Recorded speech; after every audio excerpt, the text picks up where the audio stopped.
to take an attendance vote.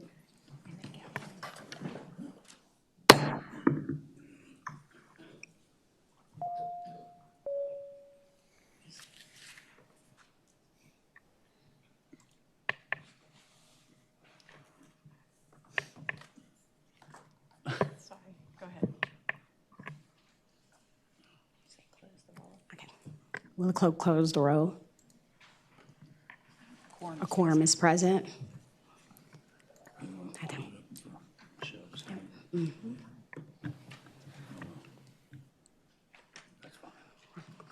So good evening. This will be the first meeting of the Privilege and Election Subcommittee on Elections Administration. We've got a pretty solid docket today.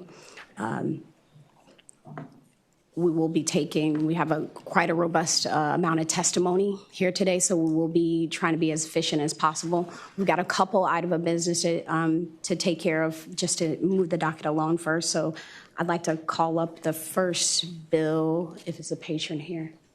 We're going to go ahead and take up HB 565, which we would love a motion to pass that by for the day. So moved. Second. Has been moved in second. All those in favor say aye. Aye. All opposed? Okay, motion passes by a voice vote. All right, the next bill we'll take up out of order is HB 941, Delegate Shin.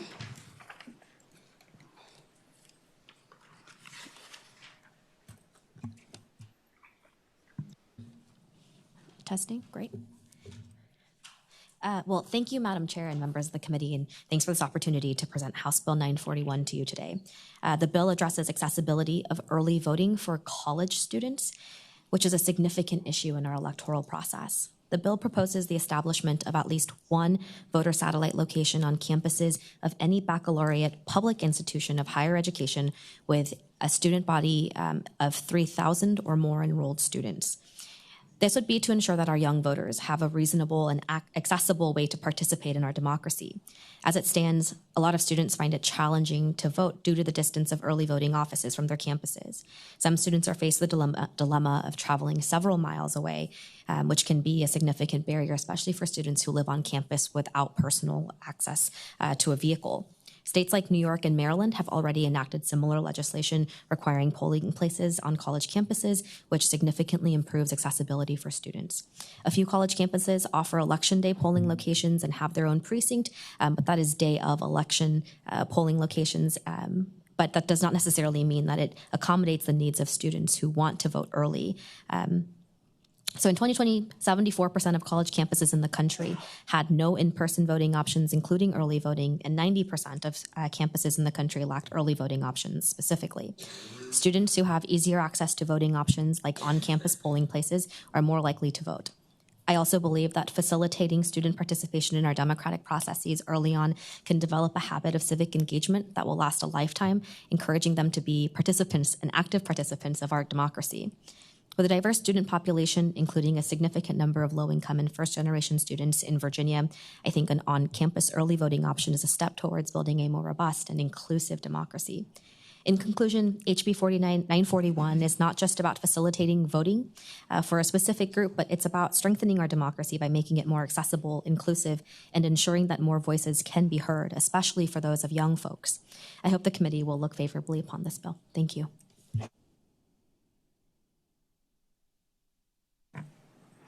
Are there any questions from the committee for the patron? Yes, Madam Chair.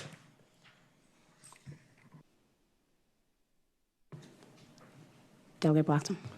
Thank you, Madam Chair. A couple questions on this. I'm assuming the schools are going to pay for this, or is this going to be taken out of the registrar's budget, or do you have a budget amendment? We did not have a budget amendment into it, but I imagined it being a responsibility of the locality and the registrar's office. All right, so the follow-up question. Go ahead. Okay, so this would be what we call an unfunded mandate to the locality then, is the way I, okay. Follow-up question, Madam Chair, on, I think, I'm pretty sure ODU had this actually, and they asked Norfolk to close it. just kind of curious as to parking on colleges. Is this satellite office going to be open to the general public also? Delegate, or Madam Chair, I would say that yes, in theory, the college campus early voting location would be open to voters who are not just college campus students. Thank you, Madam Chair. Delegate Watson. Thank you, Madam Chair. I'd like to ask the patron a couple of questions as well, too. You have the floor. Okay, so these satellite campus voting registration offices will be for the entire 45-day period? No, sir, or Madam Chair, I would say that it's not necessarily for the entirety of the 45-day early voting period. The way that the legislation was written was that it would require one location and leave the flexibility up to the locality to decide. The way that I envisioned it was allowing for at least one early Saturday of voting for students to be able to vote on a Saturday on their campuses. Okay. And if I could do a follow-up question, did not know a lot of the... I'm sorry? Delegate Waxman. Okay, thank you. Thank you, Madam Chair. A lot of the college campuses I've been on to, as I think it was previously stated, parking is very restricted. And I believe there's also a concern about security from the college standpoint, too. I didn't know if you'd gotten any input from colleges, if how this influx of outside people onto their campus might be a security concern. Sure. Madam Chair, I would say that I think that security at polling locations is always a concern. And so certainly I think that would probably be the same for a college campus, but I imagine that a college campus would work with their locality, whether that's a city or the county, to figure out the right provisions for it. I've seen lots of creative solutions around polling locations and other venues, whether it's for medical centers, that I think they could, I trust folks to get creative in order to meet the need of students being able to cast ballots early and build a pathway for them to participate. Are there any further questions from the subcommittee? Madam Chair, Delegate Sickles. I'd like to ask the patron, isn't it true that a registrar could open a satellite location in a university situation right now, under current law? You're just changing it to say they have to. That's correct. Thank you. Thank you. Thank you, Madam Chair. Any other questions from the subcommittee? All right. With that being, Delegate Green.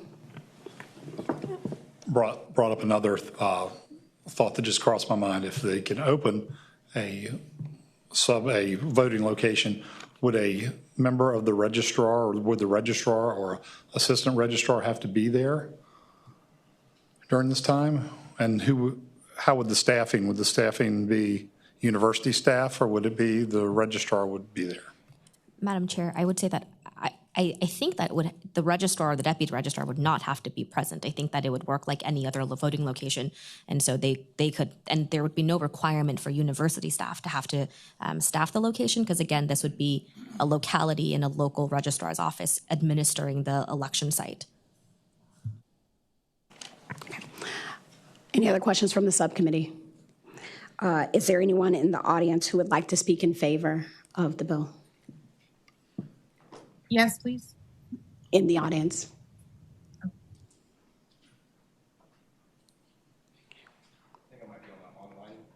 Okay. All right. So what we'll do is, I'm just trying to see how you stack up. We're going to give 5 minutes for those for, 5 minutes against, and then we'll go to the online. You have a couple. Okay. Oh, so 5 minutes for. You don't have 5 minutes. Everybody has 5. I'm skipping through some stuff. My name is Will Winters. I'm the state director with NextGen here in Virginia, largest youth voter organization in the country. There's a couple points here that I want to really highlight as why this bill is really important. First off, election administration. We saw some localities this year with the influx of same-day voter registrations that really kind of it was a lot for localities to deal with. So expanding that time, adding more time allows localities with colleges, and then especially rural ones, to be able to go through those a little bit faster and not just make their hardest day of the year even harder. Transportation's already been talked about, but just schedule. Not every school has election day off, so students have finals, classes, and when you compound that with issues like transportation, I was on college campuses on election day. We dealt with a lot of students that honestly, really, we're dealing with issues for the first time of like, oh, well, I applied for absentee, but I didn't get it. Can we get this today? No. You're like, you need a, like, that's a problem you should have dealt with earlier. So some information issues about like what they need to vote and where they can vote. And yeah, if you have all these little issues like information, transportation, visibility, all these little things about not being able to go early, it can all impair somebody voting. It only takes a little to get somebody to go vote. So this bill helps really just kind of deal with across the board issues that could prevent somebody from voting. So that's why we support this bill. And yeah. Good afternoon, Madam Chair and members of the committee. I'm Ty Mallory, representing the Virginia NAACP. In NAACP, we have several college chapters, several hundred members across Virginia. We strongly support the bill. What it also shows, too, is that when young people vote young and they start voting early, they are proven to be lifelong voters. So we want to make sure that we establish that practice and make voting accessible to as many of our young people as possible. And thank you. Is there anyone online that would like to speak in favor of the bill? Yes, please.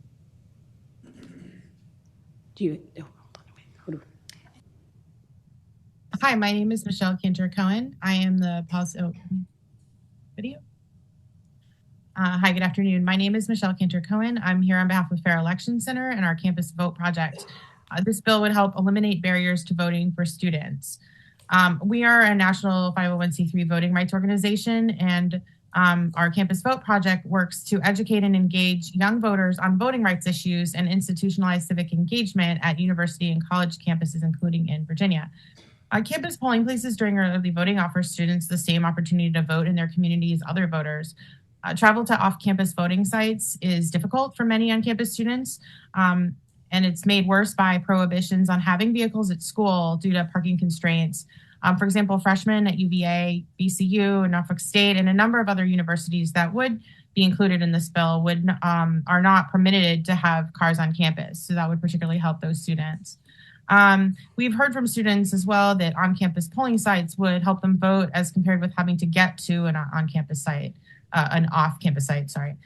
So we strongly support this bill. And we also would suggest that the bill be actually expanded to include two-year institutions, public institutions with the same enrollment, to increase access for the many Virginians who attend community colleges in the Commonwealth. Thanks very much. All right, thank you. Mr. Donald Garrett, are you online? I'm online. So just really briefly, these are personal remarks given just on behalf of me and not Fairfax County or anyone, but just really quickly, for the past 12 years, I've been either an assistant chief election officer or a chief election officer at the University Precinct at George Mason University in Fairfax County. And the two biggest customer service complaints we have from turning voters away, the first one was registration issues, but the General Assembly has already addressed that with same-day registration. And number two is there's always been a misconception or a belief that the school, being a university, it offers a sort of regional voting opportunity and ability. That's currently not the law. And so HB 941 is a step in the right direction to really give the voters what they're asking for. And I know our college is going to handle it. In 2021, our universities, they transform the athletic centers, student centers to places where people from the community could get vaccinations and things like that. And so I really feel that the universities are able to offer those services like they were able to do during the 2021 onward pandemic. They can also mobilize for democracy. So I really hope the subcommittee can report this bill favorably. Gratitude. Mr. Blazin Bloom. Thank you. Yes, I'm Blazin Buckshot Bloom. I'm a student at O'Domini University in my senior year and a commuter from Chesapeake. However, this past semester, I was an intern with our university when it came to voter engagement and registration, and I want to speak to that experience as to the necessity of this bill in making college campuses more inclusive and accessible when it comes to voting. The first part is a lot of students, when they come to university, they're not from the area. And oftentimes they're first-time new voters. And so providing a place on campus that is familiar for students as opposed to a site off campus that is often hard to reach as well as unfamiliar, students may not be aware of the best ways to get there. having that opportunity for them to vote on campus makes it that much easier for them to be comfortable going out and voting and being a part of their new community. But furthermore, given the difficulties it is with being a college student, having to balance full-time work oftentimes with being a full-time student and trying to have a social life, providing just that opportunity to be able to incorporate voting more easily into a student's day-to-day schedule, to build around it by having it located on a campus where all their other activities typically are, makes it that much easier, again, for students to be able to participate in the electoral process and to also set the foundation for being stewards of our democracy and being active and engaged voters, not just while they're in college, but long after they graduate. Thank you. Great, thank you. So for the next few witnesses, we ask that you just state your name and whether you support, and that you have, if you're with an organization, and that you support the bill. Mr. Nicholas Smith, if you're online. Yes, thanks. I'm speaking in my personal capacity, but as an election administrator, I do support the bill. There is some language cleanup that I think could be done versus, because there's singular usage with about 3,000 people. Does that apply to the campus or the institution as enrollees? And what happens for localities that are have multiple campuses across multiple jurisdictions, since it would be the locality providing the ballots, and they would presumably only have ballots for their locality. So just ensuring that that was sort of cleared up, but I strongly support the bill. Thank you. Thank you, Mr. Smith. Mr. Dominic Harden. Hey, my name is Dominic Harden. I'm here speaking today on behalf of myself as a youth election organizer based out of Roanoke, Virginia, and I strongly support HB 941. Thank you, Mr. Harden. That's it. Yep. Is there anyone in the space that wants to oppose the bill? All right, you all have 5 minutes collectively. Good afternoon. I'm Melody Clark. I'm with Virginia Action. I'm also a Virginia resident and a grandmother in Virginia, and I cherish the right to vote. And I do want to say I have also been an officer of election, volunteered in elections. It is a lot of work. It takes a lot of manpower, and it costs a lot of money, especially in light of our 45 days of early voting. This is going to add a tremendous amount, not only of monetary impact on our registrar's offices, but a physical impact in the amount of time and locations that you're talking about and manpower across the state. It's a huge burden for them, and I'm not sure that folks are really taking that into consideration, especially in light of the fact that folks can vote by mail. They can vote absentee. They don't need to actually be there in person, which is what a lot of folks do. They do vote by mail. Thank you. Madam Chair, can I just ask the witness? Delegate Sickles. Yeah, no jurisdiction that has satellite voting keeps satellite voting open for 45 days. The registrar's office has to be open 45 days out. The military ballot has to be prepared to send overseas 45 days out. But no jurisdiction I'm aware of has satellite voting for the entire 45 days. Maybe you could tell us the one that you know that has. She hasn't. This bill has left it open to interpretation. They haven't put a limit on it. Madam Chair, under current law, it's open for the registrars to decide now how they do it. So that would not be a change. Thank you. Hi, my name is Nancy Smith. I'm with Middle Resolution PAC, and I believe this bill needs continued consideration by this committee. There are thousands, if not tens of thousands, of 18 to 20-year-olds in the state of Virginia who are not attending our universities. They are not being provided special assistance, special attention in order to cast their vote as they should, like any other student who is attending college on one of our campuses. In fact, those students may have less flexibility than a student. Most of you, I'm sure all of you, like I went to college, there is more flexibility during the day. Typically during a work day, an individual is in their workplace for 8, 10 or more hours, depending on their shift and the job that they're doing, or if they're a young 18-year-old beginning a business and have actually much less flexibility. Students are not typically in class for 8, 10, 12 hours a day. They have extended breaks between. So I think it's really unfair to the other 18 to 22, 24-year-olds out there who also need to be considered if we're looking at a special population of individuals.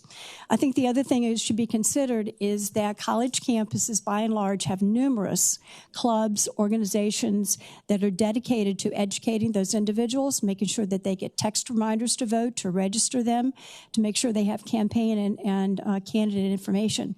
That is not being provided to our 18 to 22-year-olds who are living out in the world in Virginia, perhaps working in an organization or working in a field where there's not a lot of emphasis on voting. So I urge you to continue to consider this and look at the thousands of students, probably more students who are not working or not attending a college, and that they're getting the same treatment across the state of Virginia. Thank you. Thank you, and I just want to let the other witnesses know we got about 2 minutes on the in-person clock, collectively. Thank you very much, Madam Chair and members of the subcommittee. Katie Boyle with the Virginia Association of Counties. Certainly not in opposition to the intent here. We would just say, you know, the state has not really sent down ongoing support for early voting. We're very appreciative of the ARPA funds that were sent down. Those are temporary, however, and when they run out, this will return to being a local responsibility. And so traditionally, there's been local discretion about setting up satellite offices in recognition that the localities are funding this. So if it's the policy goal of the General Assembly to move this bill forward, we would really love to discuss perhaps some grant funding or some other assistance to localities to make it work. Thank you very much.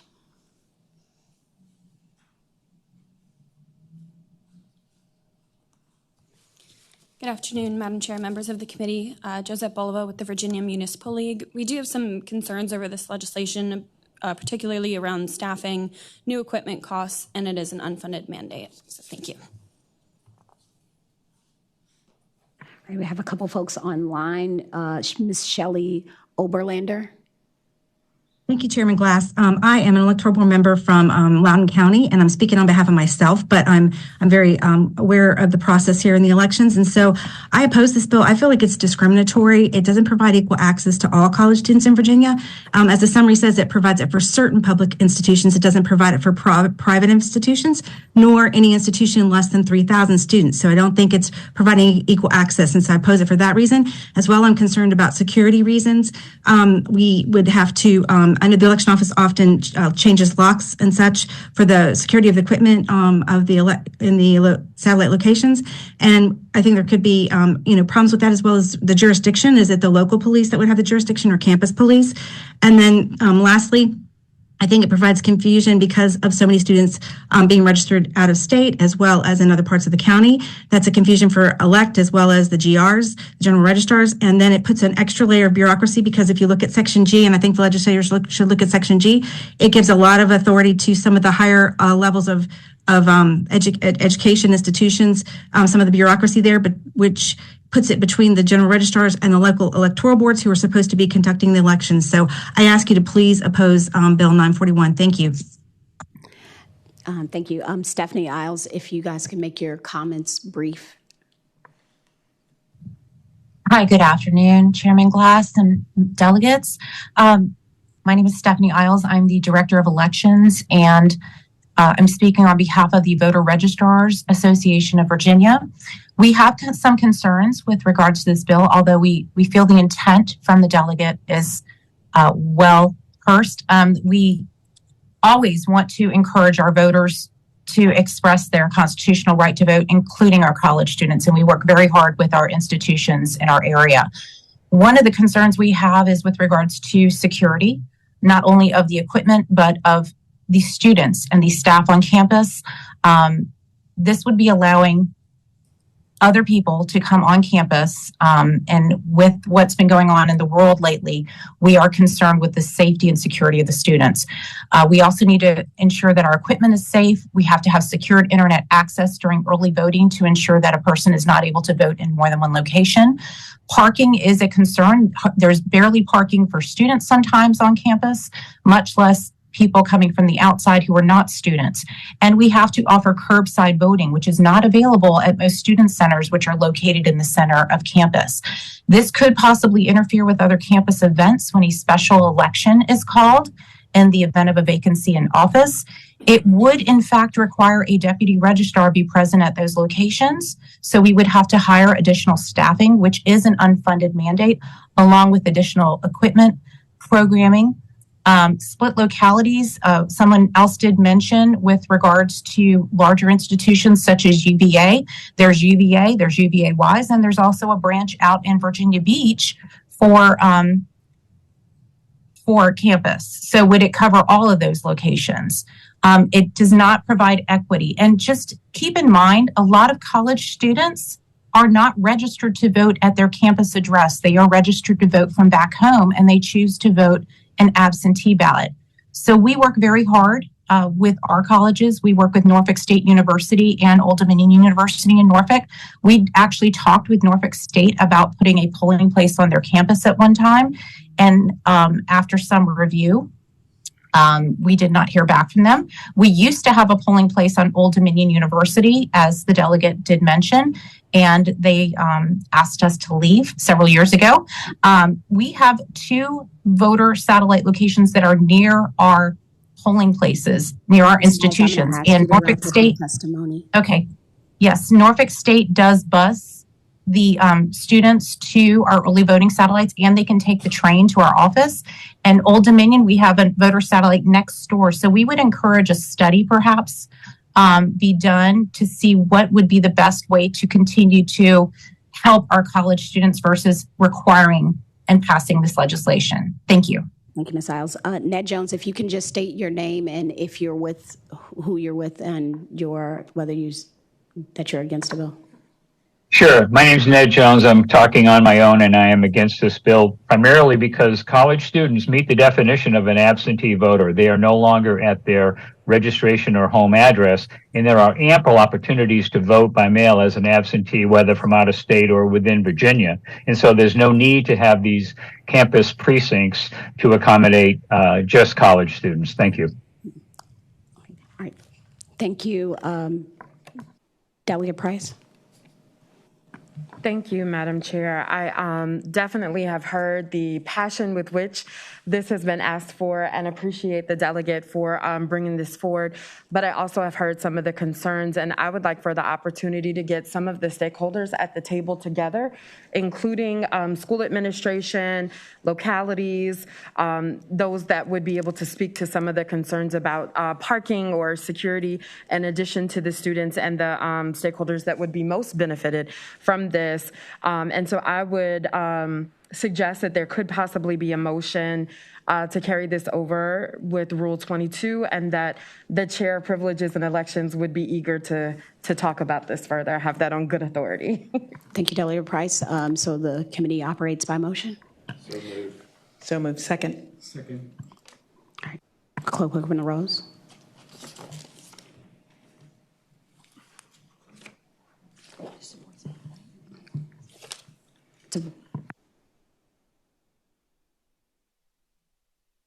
Okay, so this is a voice vote motion, so all those in favor say aye.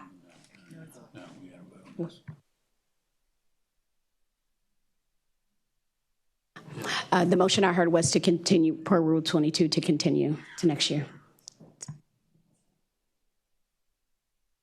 Okay, all those in favor say aye. Aye. All those opposed? Okay, motion passes by a voice vote.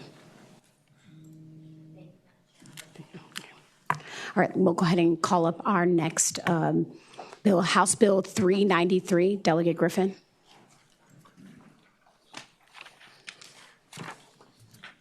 Hey, good afternoon. Thank you for having me, Madam Chairwoman.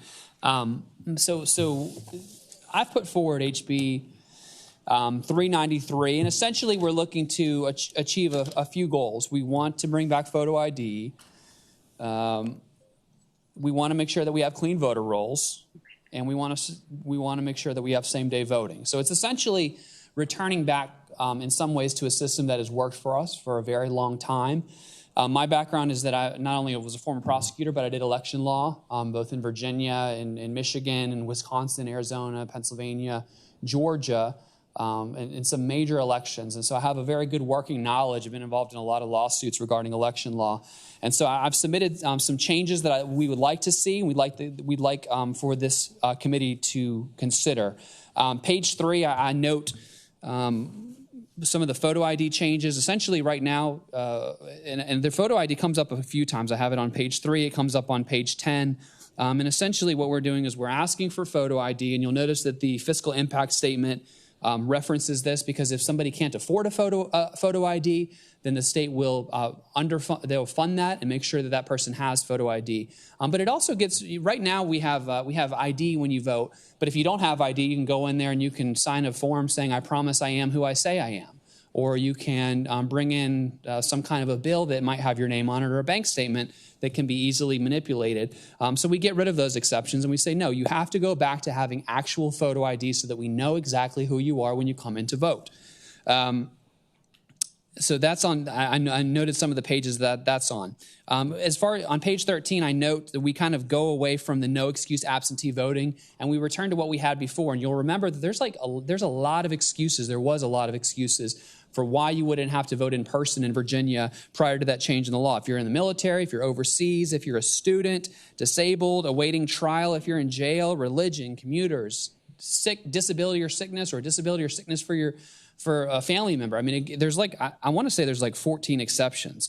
If you're scared because you're under a protective order, if you're working on election day, there's tons of excuses that you can vote absentee if you have a reason to vote by absentee. But what this does is it gets rid of the no excuse voting, no excuse absentee, and returns you to election day voting, which we think is really important. And the reason why is because we know that when people vote on election day, we know who they are. They go in to their local precinct, they see the person that's in their neighborhood, the workers at their local precinct are the people in the neighborhood, and they vote there in person. There's a lot less of an opportunity for fraud, like you see the large opportunities through large-scale absentee voting. The other thing we really do is if you're going to move away from that the large-scale absentee voting, this bill gets rid of the permanent absentee list, because the permanent absentee list I think has been proven. It's been a concern by many across the United States, because what this bill does is it says, I ask on this one occasion to get my absentee ballot. You send it to me this time,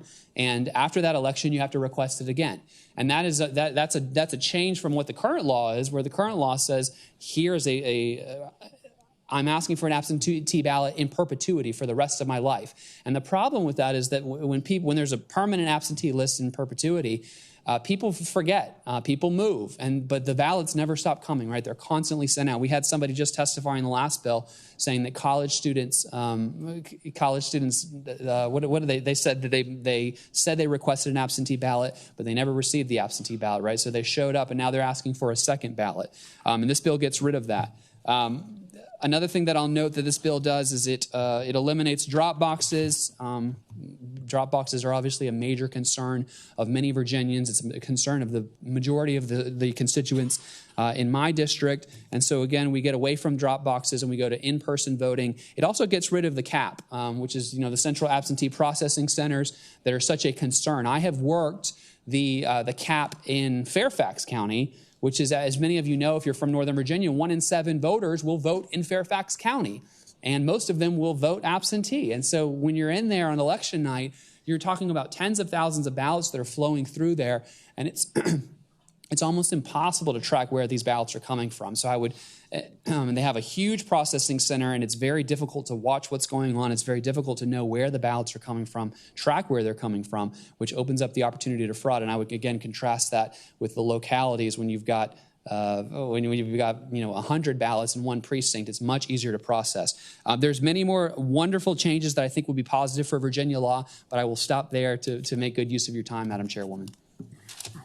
Thank you, Delegate Griffith. Are there any questions from the subcommittee?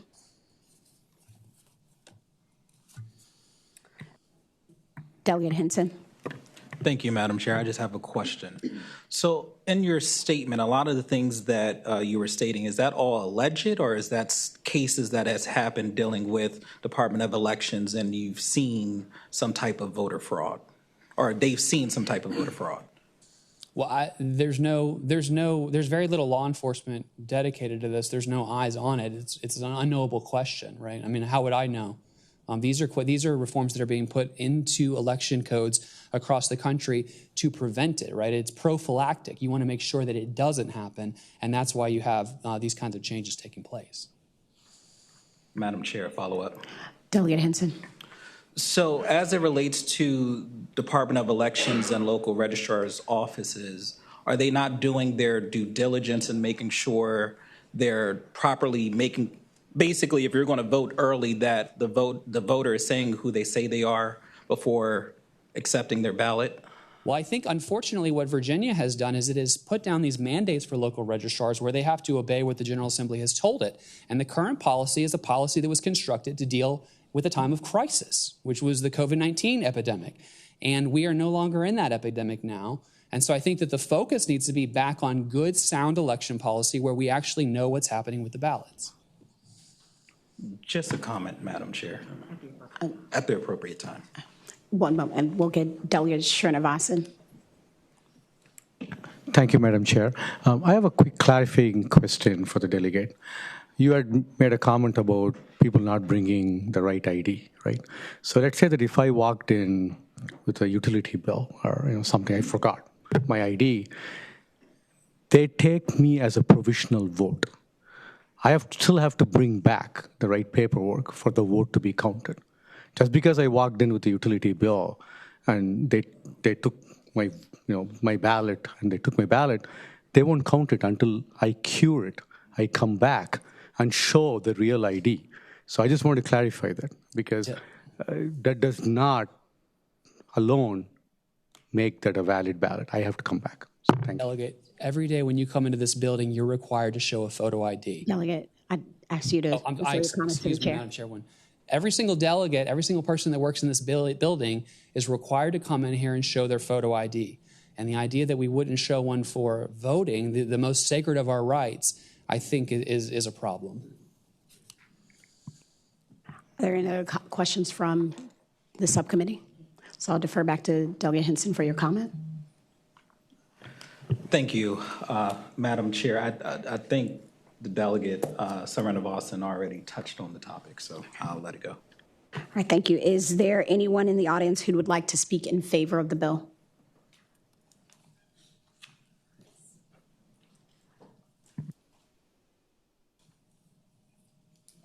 And again, I'm going to rhyme. We have about 5 minutes worth of testimony. Yep, I'm going to be about 15 seconds. So I am in favor of the bill, even though I know that it is a large omnibus bill and has a lot of moving parts to it. But I do want to clarify, I'm not a legislator, but I do want to clarify Delegate Srinivasan's comment. So if you go in to vote and you do not have an ID with you, you are allowed to sign a statement of affirmation and cast a ballot. It is not a provisional ballot. It is not put aside for later counting. It is a ballot that is cast. Okay, so in effect in Virginia, and I think if we're really honest, there is no ID required in Virginia of any sort, of any type, in order to cast a ballot. The unfortunate part of that, should someone do something that is unfortunate and go in and vote your name, once you show up with a valid ID as the person who has that ID, you cannot cast a ballot. That ballot cannot be pulled back. It cannot be retracted. It is cast by someone who does not have to provide anything, no social security number, no birth date, no information. That individual is long gone, and your vote is lost to you. So I just want to clarify that. Thank you.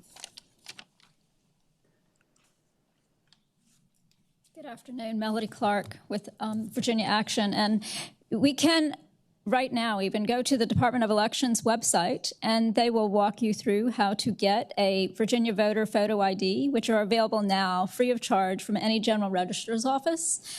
That was put into law some time ago. So this is actually already available. So there's absolutely no cost to the individual to get that ID. We do support HB 44. Thank you. Is there anyone online in favor of the bill? Ms. Ann Gregorian. Yes, I'm in favor of this bill. The trade-off for casting a secret ballot must be transparency and guardrails. And Madam Chair, I have personally been out canvassing. I've been in the polls. I've been a poll watcher in Newport News. I did encounter a gentleman, an elderly gentleman for curbside voting, who absolutely didn't understand why he had to cast a provisional vote. He came early to vote. but I told him he didn't come early enough because somebody had already taken his vote. I like to include that nobody encouraged him to sign a complaint. I did. Hopefully the Department of Elections looked at that complaint and answered that elderly gentleman as to why his vote had been cast. So I agree with this bill in that if we want to have secret ballot, we must have transparency of posting of who is voting, who has voted, and we must also have guardrails. So I know that the majority of people on here probably don't support this bill. I don't understand why. It has a real effect on the voters in the community. Thank you. All right, thank you. Is anyone in the room who wants to speak in opposition to the bill? I'm speaking for the bill. Good afternoon. My name is Chris DeRosa. I'm here on behalf of the League of Women Voters of Virginia. The League urges you to vote no on HB 393, a bill that not only steps backward from recent election reforms that make it easier to vote, but also introduces novel requirements that are burdensome to election officers and could lead to voter harassment and intimidation. Virginia voters would lose the advantages of same-day voter registration and no excuse early voting, which would be curtailed. No drop boxes would be allowed. Photo IDs would be required. Brand new burdens would be placed on election officials for no real purpose other than to expose online any gift of goods or services the registrar's office may have received, even though such gifts are prohibited. Another burden would require election officials to post a list monthly of people who have been registered or removed from the voter rolls and those who voted in the most recent election. This would lead to voters feeling intimidated, threatened, they would be upset and angry, and you will hear from them. Thank you. Good afternoon, Madam Chair, members of the committee. Tram Nguyen with New Virginia Majority. We strongly oppose this bill. We've worked many, many years to get all of these reforms passed in 2020 and 2021. Virginia moved from being 49th in the country, second to last in the country for ease to access to voting, and now we are 11th, and I feel that that is something that we ought to be proud of. So we urge you to oppose this bill. Thank you. Good afternoon, Madam Chair. My name is Liz White. I'm the Executive Director of Upvote Virginia. We also oppose this bill, particularly the repeal of the existing ranked choice voting local option pilot program. Thank you.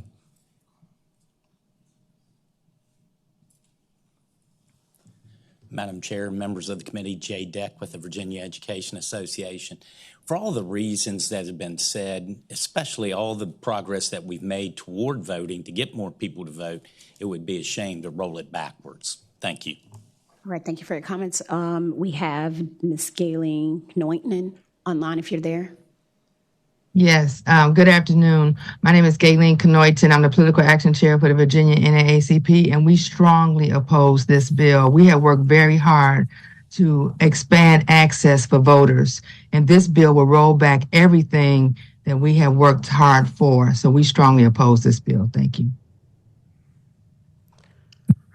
Are there any further comments from the subcommittee? Madam Chair.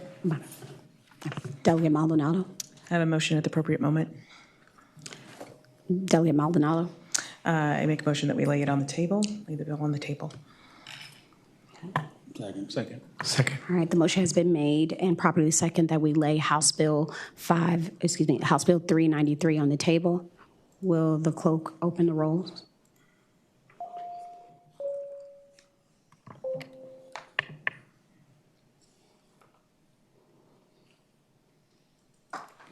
The clerk close the rolls. All right, the bill is tabled by a vote of 7-0. Thank you, Madam Chair. Thank you. All right, next on the docket, we have House Bill 433. Delegate Arnold. Thank you, Madam Chair. Madam Chair, members of the committee, House Bill 433 seeks to amend Virginia Code Section 24.2-304.05 by delineating the numbering sequence for districts upon redistricting. What it calls for is it calls for in the House that the numbers of the districts would start in the westernmost district with 1 and proceed counterclockwise in sequential order. and then it does the opposite for the Senate. That's what the bill does. It would be in effect in 2030 upon redistricting. Are there any questions from the subcommittee? Delegate Sickles? Could you tell us the reason for this? I mean, this would cost a little money. I'm not saying that we should not do it this way, but did the special masters get it wrong? No, well, I have no comment on the special masters. I would say there is no fiscal impact that was reported to me upon the drafting of the legislation. What I experienced in my campaign and in speaking with my constituents and what I encountered throughout my conversations was nobody could really explain to me exactly how the numbering of the districts occurred. It seemed to be somewhat without order. For example, under the current composition, I'm House District 46. That used to be a Northern Virginia district. I split a county with Delegate Ballard, and he is District 42. This is just an attempt to impose some sort of order on it. It doesn't affect the composition of the districts. It has no impact on that. It just says after you get the map and you start numbering your districts, start here, proceed this way. Madam Chair. Delegate Sickles? Well, for one thing, they did start in Arlington. That, the other side of the river is that city. Right. And that with number 1, number 2, number 3, and they, all those low numbers. I don't know why they started on the eastern side, but they're not crazy on our side of the state. 1, 2, 3, 4, 5, 6, right in there. Madam Chair, I'd answer the delegate by saying I understand his point, and I'm not trying to pick one side over the other. I just thought there may be, moving forward, you may have a different group of special masters that may have different positions on that, and just try to provide some structure or baseline for how to proceed. Madam Chair. Delegate Sickles. Thank you. I think all of us have been around here a while, have a pile of stationery we're throwing out now. I've got new cards that say 17. I guess I should just keep all the old cards and take a pen and strike out 43, but then, and then use those. But those are costly to make all those changes. Madam Chair, I would answer the delegate by saying I agree that it is a costly change. I imagine you would. Delegate Bloxham. Thank you, Madam Chair. So this actually wouldn't take effect until the next census. Madam Chair, I would answer the delegate by saying that's my understanding, yes. All right, and I would be number 100 no matter what. So. Madam Chair, I have no answer for the delegate on that. All right. Are there any further questions from the subcommittee? All right. Is there anyone in the room that would like to speak in favor of the bill?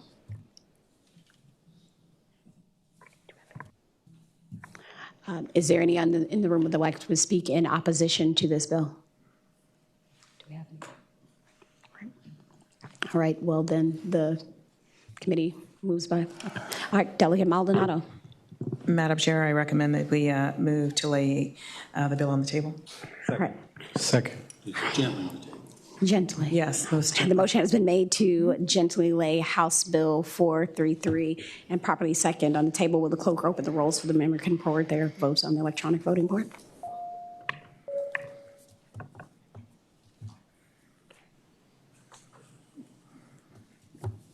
Will the clerk close the rolls? And the bill will be gently laid on the table by a vote of 5-3. Thank you for your willingness to try to get us organized around here. Thank you, Madam Chair. I thank the committee. All right, next bill we'll call up is House Bill 750. Delegate Walker.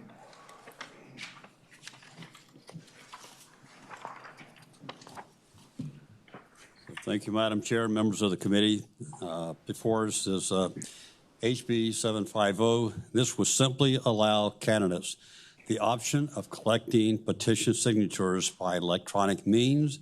Requires that the State Board of Elections to provide a formal guidelines for this process.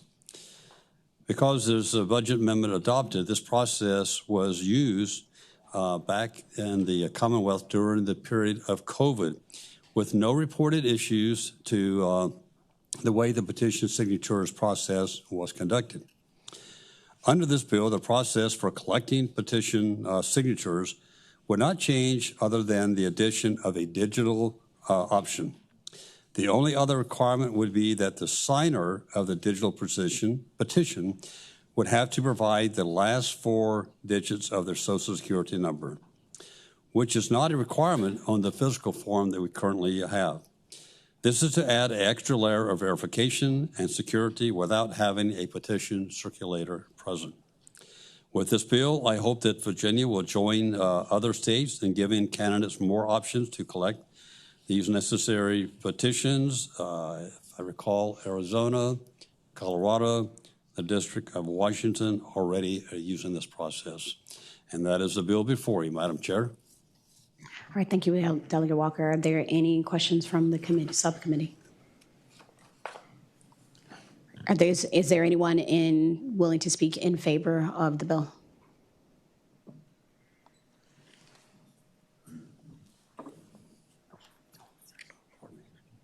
Yes, hello. The League of Women Voters supports HB 750. In today's world, where all kinds of banking transactions and contracts, even for the purchase and sale of real property, can be executed and ratified electronically, there's no reason why candidate petitions cannot be handled the same way, as long as there are appropriate safeguards in place. This bill provides for proper safeguards and brings into the 21st century the process for getting candidates on the ballot. Thank you. Delegate Srivastava. Thank you, Madam Chair. Delegate, what was the process during COVID? But you said that this process was in place, digital, during COVID. How did it work? Madam Chair, may I respond? Go ahead, Delegate Walker. No problem. Yes, so this process was used during COVID when, pretty much everything was shut down. And so since this has been used before, then all we're asking that this process be available to be used again in the future for any candidate that's running, or if there's a referendum, say in a locality that you're trying to collect signatures for, this would also work as well. Madam Chair, can I have a follow-up question? Delegate, Delegate, my concern is the security. I understand digitization, we all use it, but we are talking about, voters, registered voters. Putting in 4 last social security number doesn't mean I'm a registered voter. So what kind of checks and balances would the system have? Excuse me, Madam Chair, if I may. Delegate Walker. So what this bill is stating here, that currently when you do a paper petition, you're circulating those on there. You have your name, your address, the date of the petition, and then you have an option for your Social Security last 4 numbers. With electronic, you would be required to put the last 4 numbers over your Social Security so that the registrar could verify that when they're checking to make sure this is a legitimate individual signing this petition here. That would be the security with electronic one here.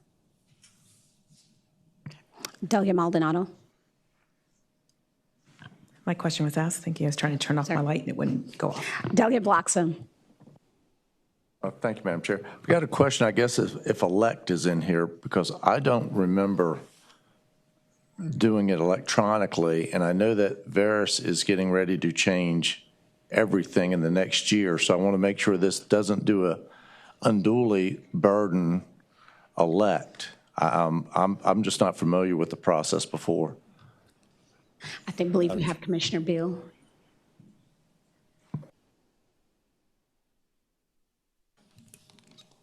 Madam Chair, Delegate Bloxham, you're correct. That is our priority, is the new system right now. I think I was not there when we did this through the pandemic. I think some of you probably have better experience than I do. I have heard that it almost brought down comment when we tried to do it this way before, so it would be a technical lift for us. We haven't put in our fist yet exactly what we think it is, but it would require some development on our side. Go ahead, Delegate Bloxham. Thank you, Madam Chair. So, and your project to get the new system up and running is, what, a year out? Is that what we're talking about? We're looking to go live spring, summer 25. Okay, thank you.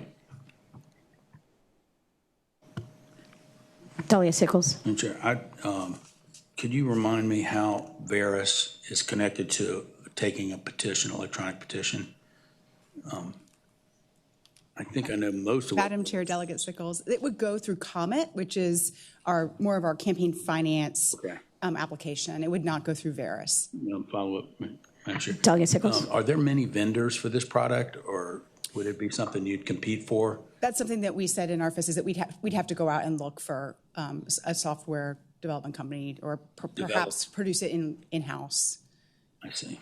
Okay. Thank you. All right, is there anyone in the audience wishing to speak in opposition to this bill?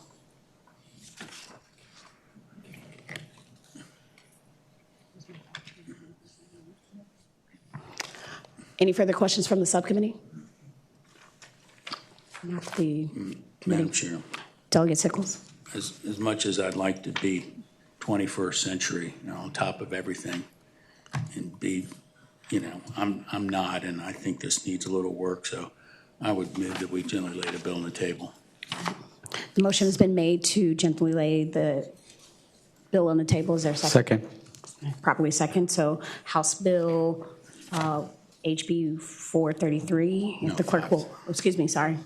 750 is before us. If the clerk will open the roll so members can record their vote on the electronic voting board.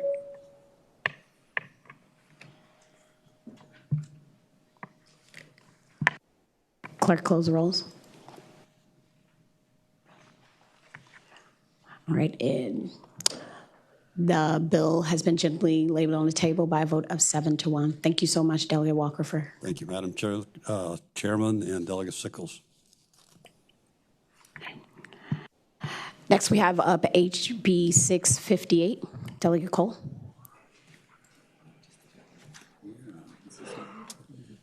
Thank you, Madam Chair, members of the committee. I do believe there's a amendment in the form of a substitute. Is that, do we have that right? Madam Chair, it should be available on LIS, hopefully momentarily.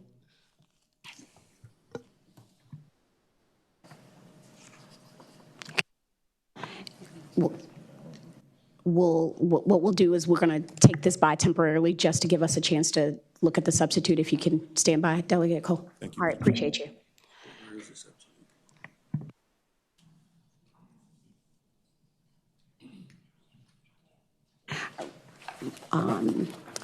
If we can have House Bill 79, Delegate Campbell. If she,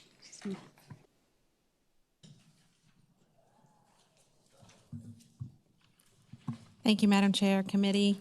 House Bill 79 is before you that would amend and remove language from the Code of Virginia relating to special elections.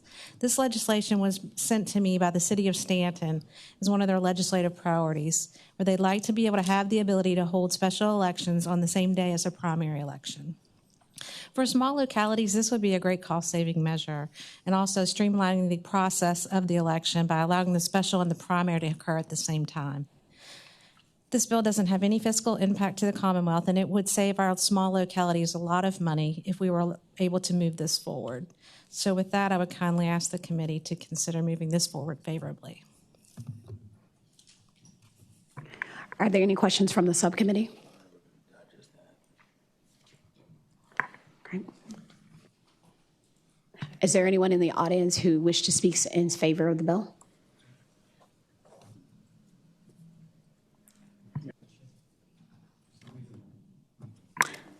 Delegate has the floor. Delegate, can you please explain when you say the special election same day as the primary election date? I'm sorry, can you please? Madam Chair, yes, so special elections on the same day that there might be a primary election as well. Can I ask a follow-up question? Delegate has the floor. Thank you, Madam Chair. So you would have primary and general on the same day? Madam Chair, so that's what the locality is asking, and they're asking just for the ability. This would not be a mandate that any other locality would have to do that. It would just take out the restrictive language that we currently have now that says it cannot happen. So for your smaller areas, when you have a general election, a primary, and you have a special election, all these things, it's really very expensive for them to have all these different elections. They're asking for the flexibility just to be able to have that option to do it on one day. Okay, I believe you have one more person behind you ready to speak in favor, sir. Madam Chair, members of the committee, Mark Flynn on behalf of the Virginia Municipal League, and we have a concern with the bill. For years, the primary election should just be for that party or one party or the other. Are you speaking in favor or? Oh, I'm sorry. We have concerns with the bill. So for years, the law has been that only the purely political, the party's primary should be on primary day. That's sort of been the general principle. Appreciate very much the attempt to make it less expensive for localities to administer a special election. In fact, some years ago when this law got changed, I was one of the ones that convinced the General Assembly to let the localities choose the general election day to save not having to drag the equipment out again. Well, here you have that savings. However, the issue is that if only one party is holding a special election, then if it's a Republican's primary, then the Republicans are going to come vote. If it's a Democratic primary, the Democrats are going to come to vote. And in general, the Municipal League has tried to, as much as possible, and I know sometimes more an ideal than a practice, have local elections be non-political, to be people who are just interested specifically in the locality. That's the concern. Thank you. All right, thank you for that. Is there any, Mr. John Blair, are you online to speak in favor of the bill? Yes, Chair Glass. You have the floor, Mr. Blair. Thank you, Chair Glass and members of the committee. This bill, I'm the Stanton City Attorney. My name is John Blair. And the reason that we've asked for the committee's consideration of this bill is that in January of last year, we had a city council member resign. Also, just to let you know, City of Charlottesville also had a city council member resign. In Stanton, our council looked at the cost of a special election, which was $19,000 just for us to have a special election for the council seat. Given that there was a primary election, the state law said we couldn't hold it on the same day when the election machinery would already be in use and the poll workers would be out. So our council, and I know the Charlottesville City Council made a similar decision.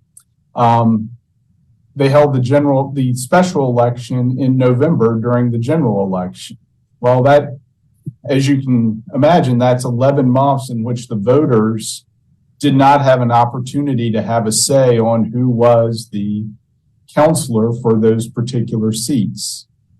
We feel like this bill on a primary election day, it saves the localities money.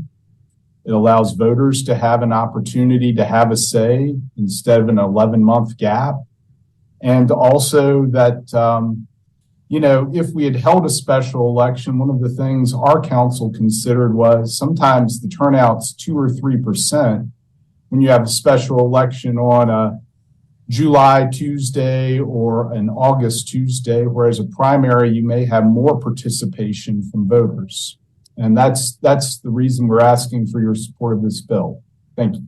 All right, thank you, Mr. Blair. Is there anyone in the room willing to speak and needing to speak in opposition?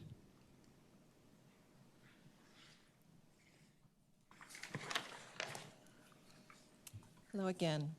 The League of Women Voters opposes HB 79. If special elections are held the same day as a primary election for only one political party, voters from that party, the one that is holding the primary, are more likely to turn out the vote, which could significantly skew the results of the special election.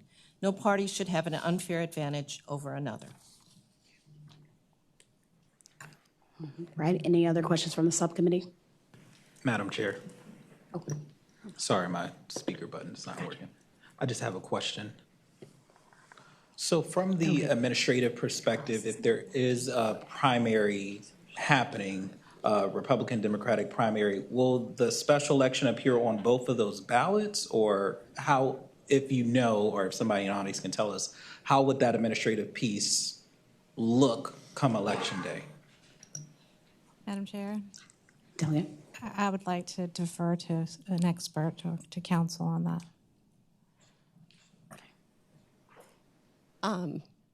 Madam Chair, I would think that there would have to be a variety of ballot styles actually created. You'd have to have one that would have the Republican primary and also the special election office on. You'd need to have one for the Democratic primary. And then the special election office, you'd probably want to have a ballot style that had just the special election, so someone didn't have to vote in the primary if they didn't want to. Depending on what the special election was for, there might be issues with people who might be qualified to vote in the primary but not necessarily eligible to vote for that special election. I think it would really just depend on the circumstances of the particular locality and the elections. Thank you, Council. Right, so online we have Ms. Galen Knoyton speaking in opposition to the bill. Yes, Galen Knoyton with the Virginia NAACP. We strongly oppose this bill. This only is going to add to confusion of voting. This is primaries are partisan election, as it was stated.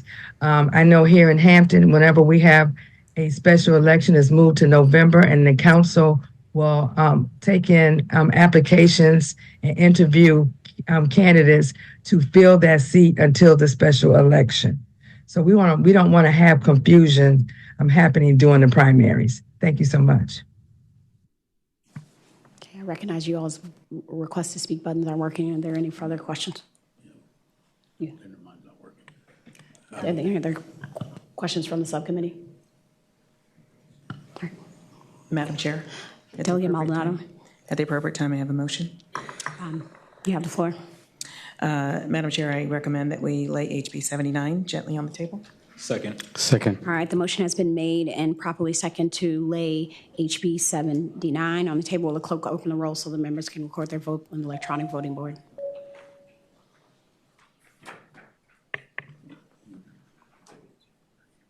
Clerk, close the roll. All right, the bill has been gently laid on the table by a vote of 8-0. Thank you so much, Delegate. Madam Chair, thank you, committee. We're going to bring back up House Bill 658. Delegate Cole. Thank you, Madam Chair, members of the committee. And we have the substitute. Madam Chair, that should be available on LIS and IHOT at this point.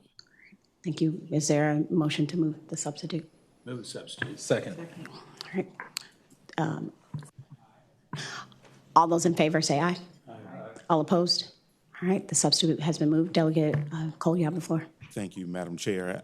As the substitute is properly before us, this bill would allow a political party to use ranked choice voting in any state-run primary election for legislative, statewide, federal, and General Assembly races. And as we've looked at this, we would notice that the bill specifically states that ranked choice voting would not apply in races with only 2 candidates. In crowded primary fields, which we're currently seeing right now with some of our congressional districts, ranked choice voting prevents someone from securing the party's nomination with only a plurality of the votes. And ranked choice elections require the winner to have support from a majority of voters. And this would determine each candidate has the broadest appeal, which sets up a strong nominee for the general election. And as we've taken a look at this bill, we have seen this implemented so far throughout the state, and this has bipartisan support. We looked in 2021, Virginia Republicans used ranked choice voting to nominate their 3 statewide candidates, all of whom won in the general election. Governor Youngkin, Lieutenant Governor Sears, Attorney General Mayeres were all nominated using ranked choice voting. And in 2020, the Democratic-led General Assembly overwhelmingly passed HB 1103, which gives localities the option to use ranked choice voting for certain local governing bodies. And we saw this happen out in 2023. The Arlington County Board of Supervisors voted to permanently adopt ranked choice voting for its primary elections after successfully using ranked choice voting in its June 2023 election. So this bill would just extend ranked choice voting in primaries for General Assembly races, statewide, and federal elections. And I would ask it to be the privilege of this subcommittee to pass it on. Any questions from the subcommittee? Madam Chair. Delegate Sickles. Just want to ask the patron.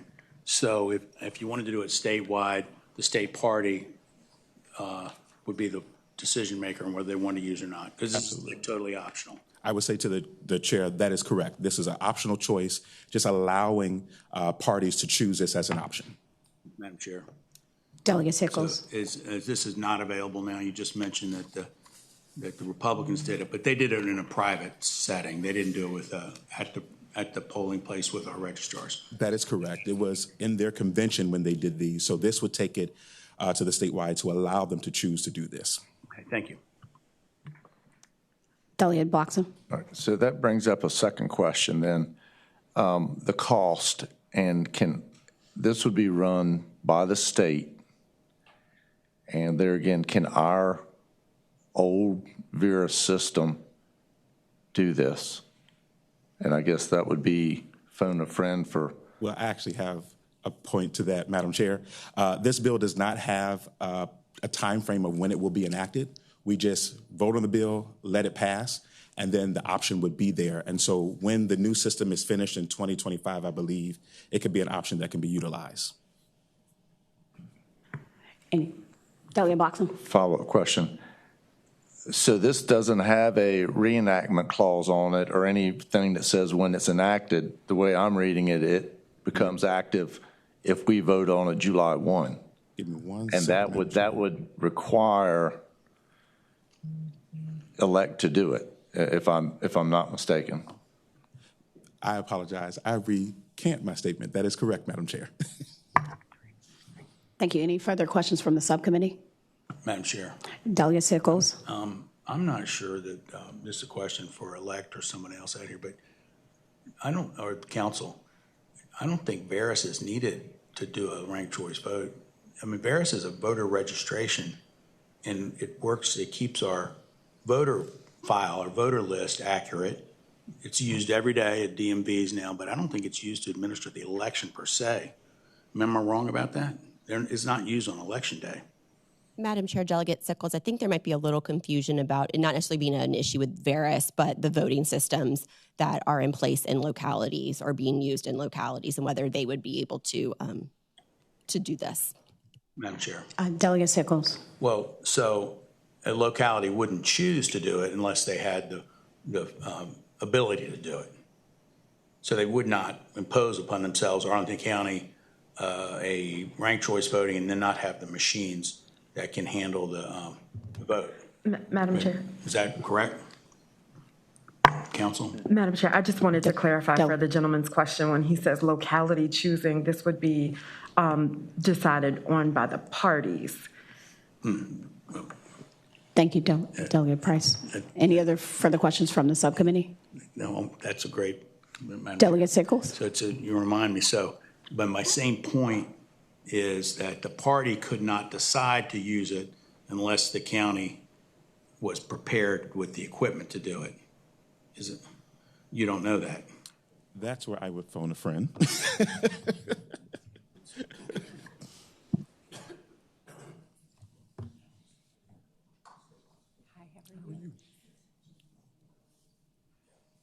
Madam Chair, Delegate Sickles. Right now, we have 4 different voting machine vendors in Virginia, so different localities choose a different vendor. There does not currently exist in the world a tabulator that can combine the cast vote records of different vendors. So the reason that Arlington was able to do theirs is because they had the same vendor for the whole county. If you're going to do something like a statewide, it gets very complicated when you're trying to combine cast vote records of vendors. So that's not something that exists.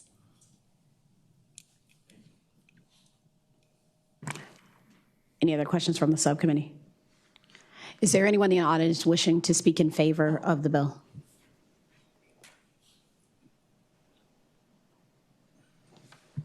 Madam Chair, again, my name is Liz White. I'm the Executive Director of Upvote Virginia. This bill gives parties a tool to use when it makes sense, to use when it is the appropriate thing for them in a crowded primary field for whichever office is being elected at the time. Upvote Virginia acknowledges absolutely what Commissioner Beals said. The infrastructure and the technology is rapidly catching up in the ranked choice voting realm. It is the fastest growing democracy reform in the country, and the technology is a little behind, but not much. And I think that Delegate Sickles' point is well taken. It would be a poor choice by a party to demand a ranked choice voting in election in a district or locality where the infrastructure is not ready.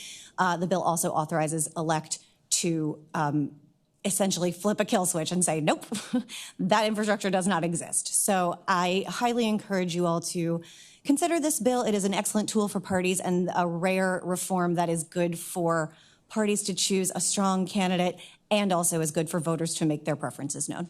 Thank you so much.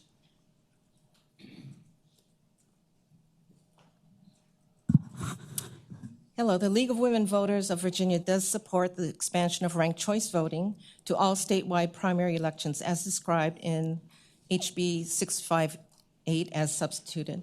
We believe that ranked choice voting, or RCV, would make our elections more accessible, would promote nominees with broad support, would ensure that every voter's voice is heard. RCV often results in a more diverse slate of candidates who can run for office without the fear of being a spoiler or splitting the vote. RCV allows voters to express their choice of candidates fully without worrying about wasting their vote if a preferred candidate drops out before Election Day, and without worrying about voting for the likely winner rather than the candidate that most closely represents their personal views.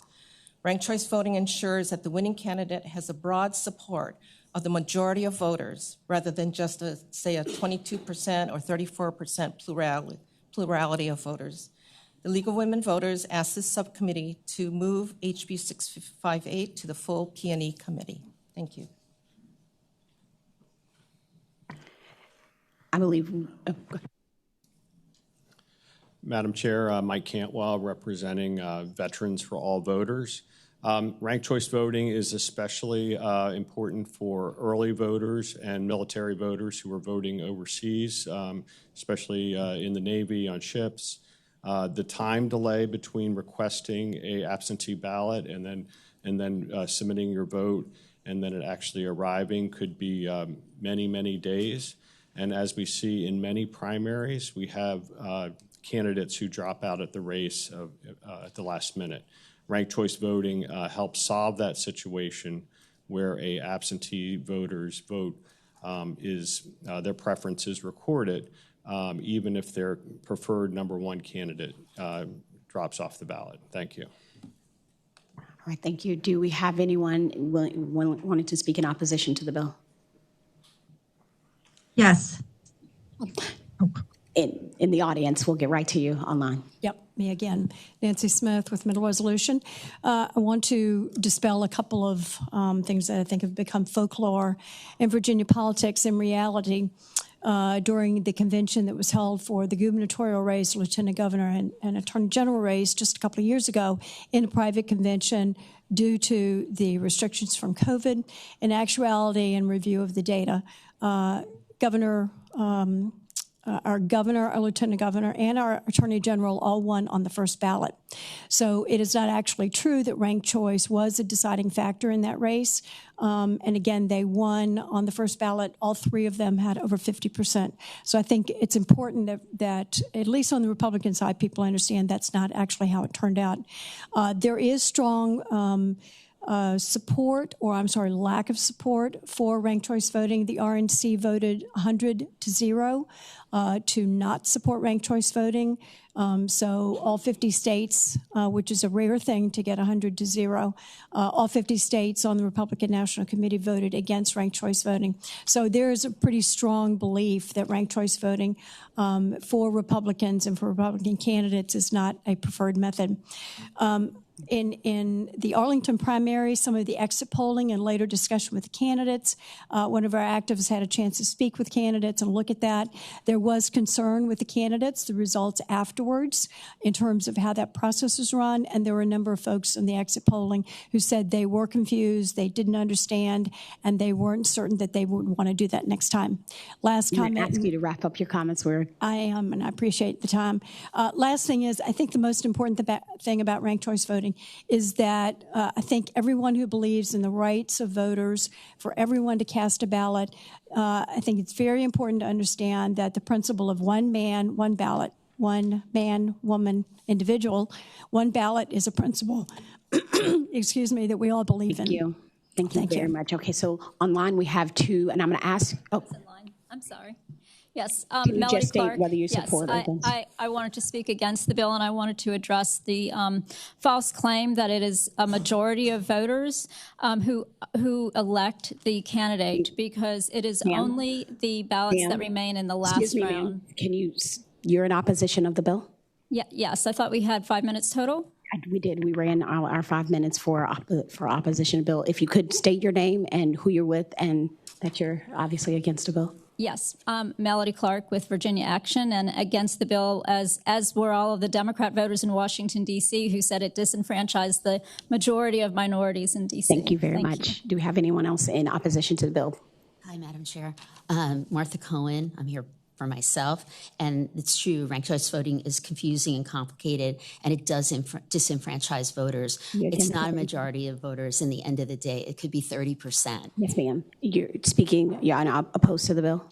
I'm sorry? You're in opposition to the bill? Yes, thank you. Very, very much. So we have 2 folks in line, if we can.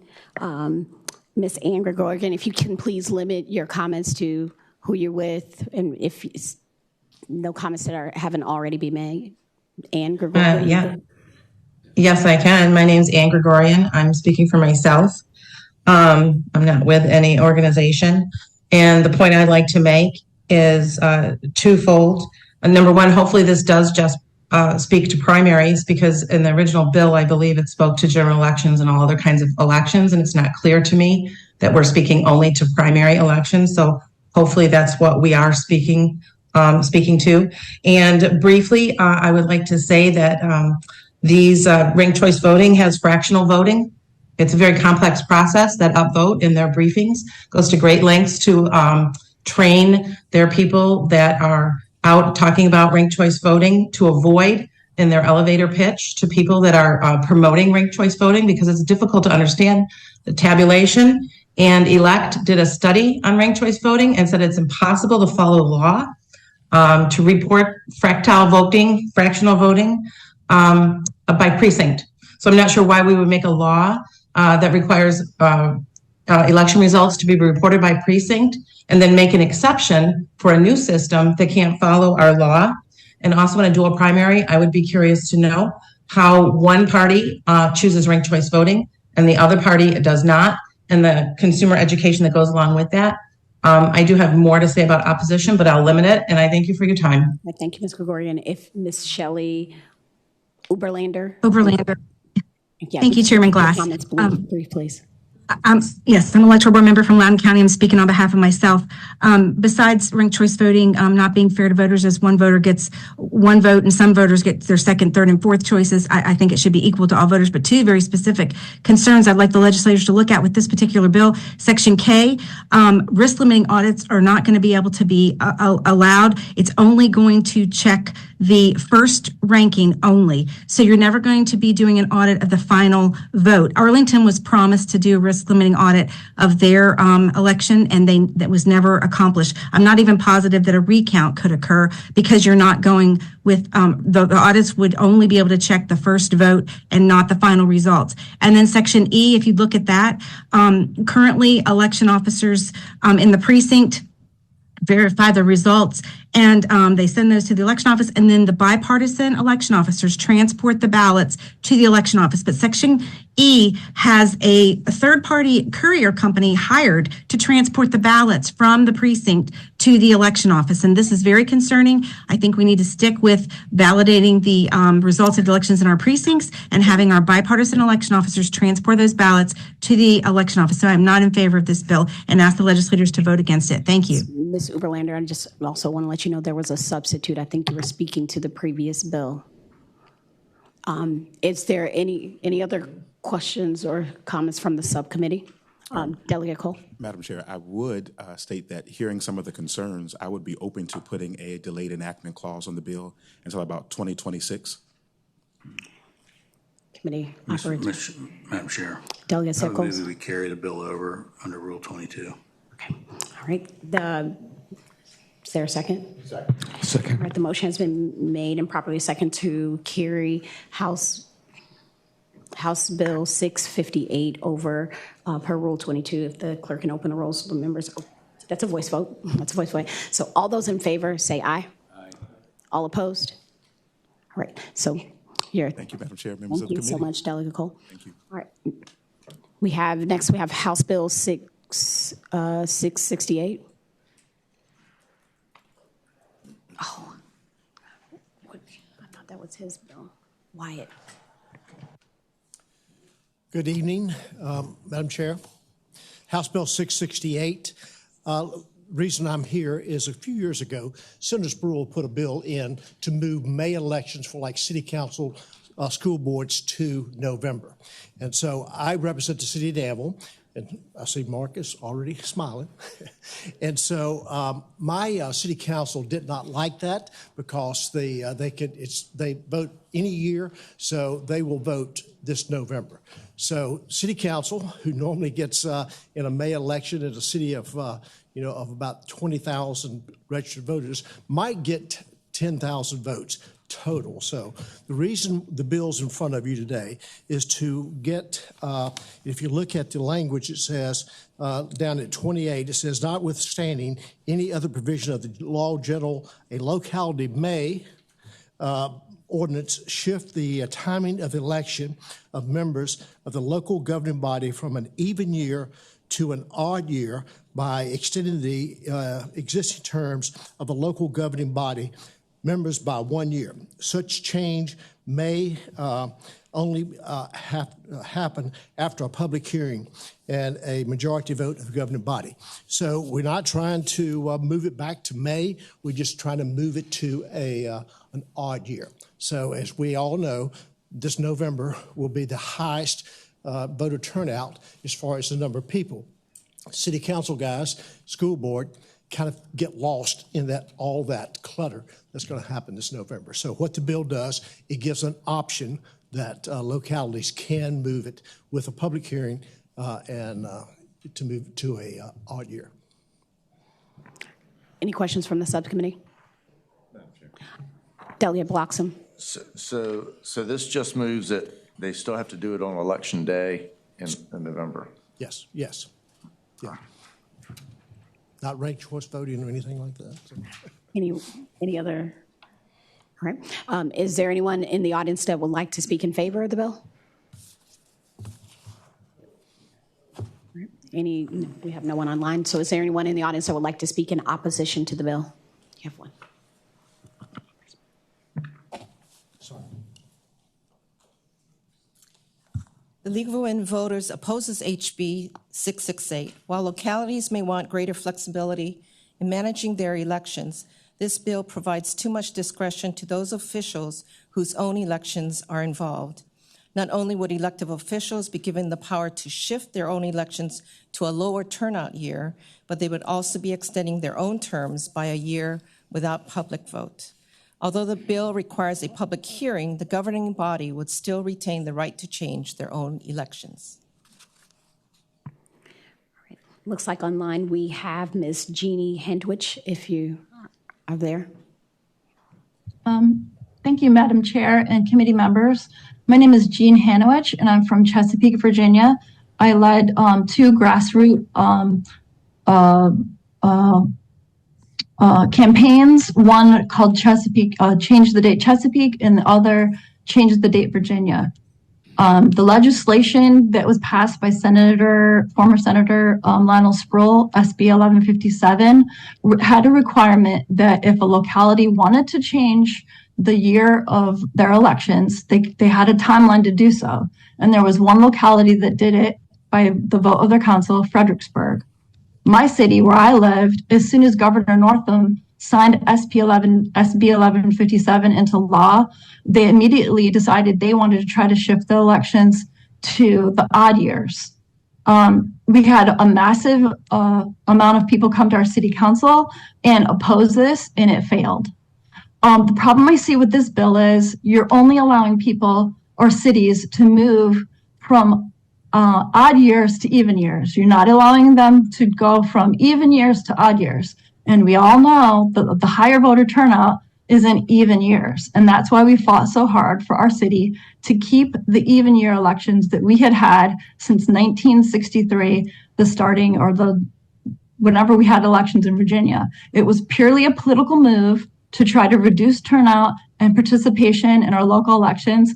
and I strongly oppose this bill. Thank you. All right, thank you, Mrs. Galen Canoyton.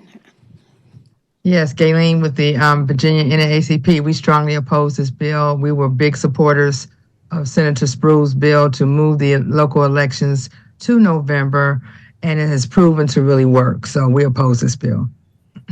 Any further questions from the, thank you. Any further questions from the subcommittee? Hearing none. Delegate Maldonado. Madam Chair, I recommend that I move that we lay this bill on the table. Second. All right, the motion has been made and properly second to lay House Bill 668 on the table. If the clerk will open the roll so the members can record their vote.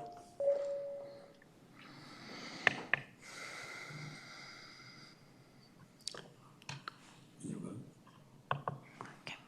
Clerk, close the rolls. All right. All right. The bill has been tabled by a vote of 5-3. Thank you so much, Delegate Marshall. Thank you for your time. I know you've been waiting. I'm going to go ahead and call up House Bill 11676. Delegate Wyatt. Thank you, Madam Chair, and good evening. And one more delegate here. This bill before you, 1176 today, is the same bill that passed the House last session in 2023. In my opinion, it is sympathetic to localities that have to staff the registrar's office for 45 days. We know that over 60% of folks vote early, vote the last 2 weeks, hence a 14-day early voting for general elections instead of 7 weeks. It still allows early voting, and yes, by mail, so to vote absentee by mail. It reverts back to pre-2020 where there were 20 options for folks that could vote absentee: students, medical conditions, out of town for work, so folks can still vote absentee. So this bill does require photo ID. This bill also just really covers the cost by locality. Every time I'm in my registrar's office in my localities, they talk about how tough it is to get folks to work all the precincts on election day and to staff the 45 days of early voting. So I know that's a challenge, and the localities that I represent aren't some of the populated localities that would be here in Central Virginia or to my friends further north. So that's what it does. It rolls things back to pre-2020. So it's a simple bill, and I know the hour is late, and I want to be respectful of y'all's time, and I've kind of seen the sentiment of the committee today on a lot of my peers' bills, so it's I'll be glad to answer any questions. All right, thank you, Delegate White. So is there any question from subcommittee? Speak to the bill. Delegate Sickles. You know, one of the things that we don't get a lot of feedback in this job sometimes. But one of the things that I've been thanked for is getting rid of this excuse list. I think we were up to 19 or so. People really like our system better now. Republicans, Democrats, we changed these laws and we lost the election. You won the election. 45 days, the reason we have 45 days is that's what the federal government requires us to have a ballot ready to send to people that are serving overseas. That's why, you know, when in 2020, I'll admit, there were people lined up to vote in a registrar's office. You know, the first day they could vote in 45 days. But generally speaking, people don't do that. And they know in a county that's got any size at all, I don't know how it is that people are coming to vote in Hanover County in a steady stream for 45 days. That doesn't happen in Fairfax. No one votes in a steady stream for 45 days at county headquarters way, way out there, you know, a 30-minute drive through traffic to get there. But they do count on their satellite voting to be there, and it lasts for 2 weeks, has a couple, we required to use the 2 Saturdays. People really like our system now, and I, for one, don't want to go back to where we were. If you lie about people talk about not having the picture ID, and everyone puts their, that I see, I'd have to wait around a long time to find someone who didn't have a driver's license. But if you lie, it's a felony. It is a felony. And People are not going to become a felon to vote in an election. We can't get people who are legal here to go vote in elections half the time. Like, you know, so I do not want to go back to the way we were. That's my speech for the day, and I hope everyone will vote no on this bill, whatever the number is. Any other questions from the committee? Is there anyone here to speak in favor of the bill? And if you can keep your comments brief, we're going to try to roll through the document. Yes, ma'am. Melody Clark, Virginia Action, and we have done a study of all the weeks of early voting that shows that, just as we might imagine, folks wait until the last minute because we all naturally procrastinate. But the majority of people vote in that last 7 days. 2 weeks is perfectly acceptable. Those last 2 weekends, we wouldn't have any problem with that. But we certainly don't want to be governed by crisis, which is when all of these rules came through during COVID. But if you, Thank you for keeping a comment short. Anyone else speaking in favor of the bill? Delegate Price. Yeah, I just wanted to clarify. I think that something that I really want people to hear from me, 2020 happened to be the year that Democrats had the majority and also happened to be the year that we had COVID. These were bills that we had been carrying for years prior to COVID. So these were not COVID measures. They were measures that may have happened around a time that COVID came. And I just really needed to have that distinction be spoken. Thank you, Alderman Price. Yep. Nancy Smith, quick comment. I think a lot of people like early voting. I vote early. I think that we are going to find that there is evidence of individuals who will continue to not want to work in elections. It takes thousands, as you know, it takes thousands of officers of election to run it. It takes thousands of volunteers, and I think over time we're going to see a continued degrading of how we are able to staff elections in Virginia as the fatigue factor continues with 45 days, and particularly this year, 3 elections over 45 days. So I think the evidence is going to show itself. Thank you. All right, thank you. I believe we have Ms. Oberlander speaking in favor of the bill. If you could keep your comments extremely brief. Yes, I do support, I know everybody likes early voting. I do too. And also, I don't need to restate, I'm on the Loudoun Electoral Board, but speaking only for myself. But, 45 days is one of the longest in the country. And of the 6 states that have these long voting periods, Virginia is the only one that has an election every single year. So it starts to turn into a perpetual election. I've talked with the general registrars. They all support reducing it some. There's debate 14 days, 21 days, 30 days. But we asked the legislators, you're the only ones that can reduce it. So reduce it something. The GRs are exhausted. And one more little thing, I have another point too, but the immigrants and the elderly, they go vote in September and then they vote again in November. We had 6 that tried to vote again in November because they get confused that they already voted in September. Same thing's going to happen with them voting in January, and then come March 5th, they think they're supposed to vote again. So that's confusing. It's just too long of a period. But one thing I wanted to address especially was the ID requirement. You need a photo ID to go to the doctor, to come to government buildings, to fly a plane or buy alcohol. Everybody has an ID, a photo ID, and they're provided in these bills. But the key here, and especially to Delegate Siravasan, and I didn't know this at first. I thought when we added the electric bill and the different things, your bank statement, that everybody still had to show an ID in Virginia, but it is not true. You do not have to have an ID to vote in Virginia because of the ID confirmation statement, and you can just sign that, say you are that person. Nobody has any idea if you are. There's no way to follow up. It says it's a felony, but there's no way to follow up. We had 103 people vote in Loudoun in this past election with no ID, and so you don't get the provisional ballot like you used. If you keep your comments to the bill that we're speaking to. All right. Are you there, Ms. Oberlander?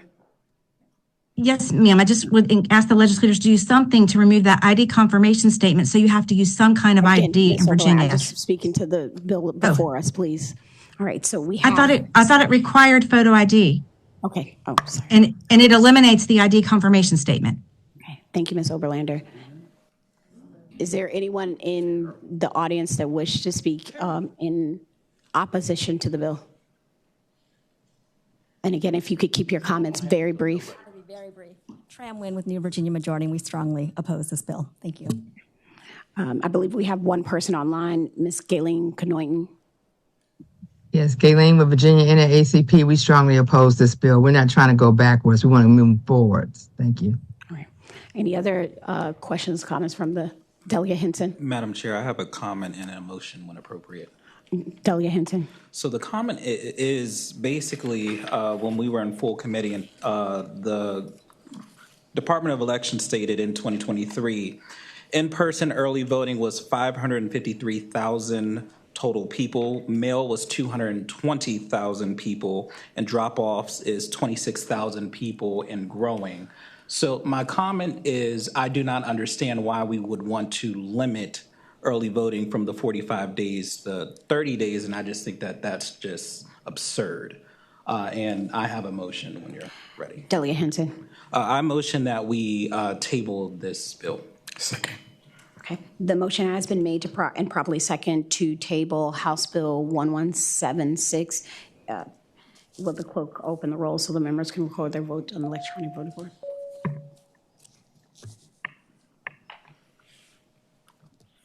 Okay. Can the clerk close the rolls? All right, and the bill has been tabled by a vote of 7-1. Thank you so much, Delegate Wyatt. House Bill 1200. All right, that's you, Delegate Scott. I know you've been waiting. And thank you, Madam Chair. I kind of was lost in thought. It's been quite a long evening. This bill simply addresses early voting, doesn't have anything else to it. It just looks at reducing early voting from 45 days to 2 weeks or 14 days. The comment was made about not moving backwards, but moving forward. And there's sometimes that we have to admit that we did something in a certain circumstance, and the outcome is not necessarily meeting the total desired outcome that we had intended. We heard testimony about a piece of legislation that would open up yet another polling location for early voting on college campuses. And a statement was made that there is no locality in Virginia that has a satellite location for the entire 45 days of early voting, which is absolutely not true. Spotsylvania County does not have the parking at the registrar's office, and every year that we've had early voting, they've had to rent a satellite location for the entire time of early voting. They have to staff that location. Parking can be problematic even at these satellite locations. They're often in shopping centers where there's a lot of other things going on.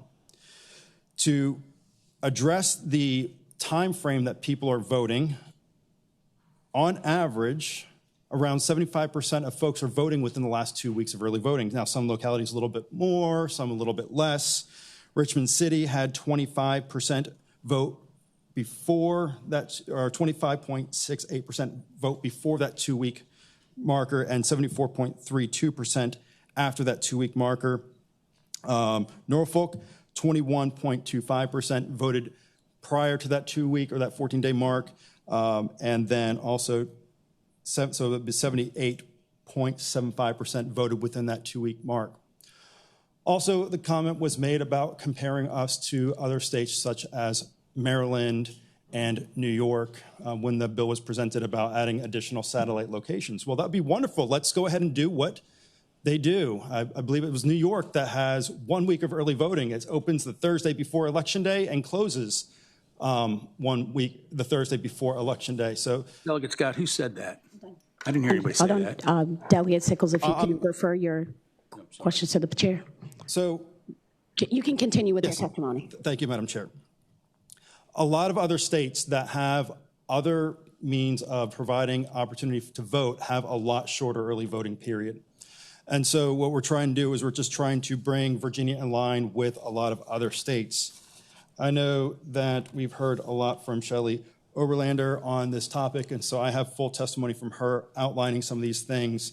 But one thing that I would like to point out is that while we're in full committee, the former secretary from Kentucky, Secretary of State from Kentucky, had mentioned that Kentucky has 3 days of early voting.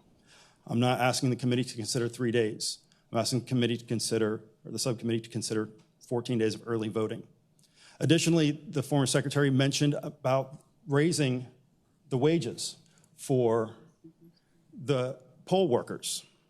a great way to free up funds for the locality to do that is to reduce early voting from 45 days to 2 weeks. And so if we're going to bring in expert testimony to a committee, I think it would be wise and prudent to listen to those things. And so this is a really easy way to do that.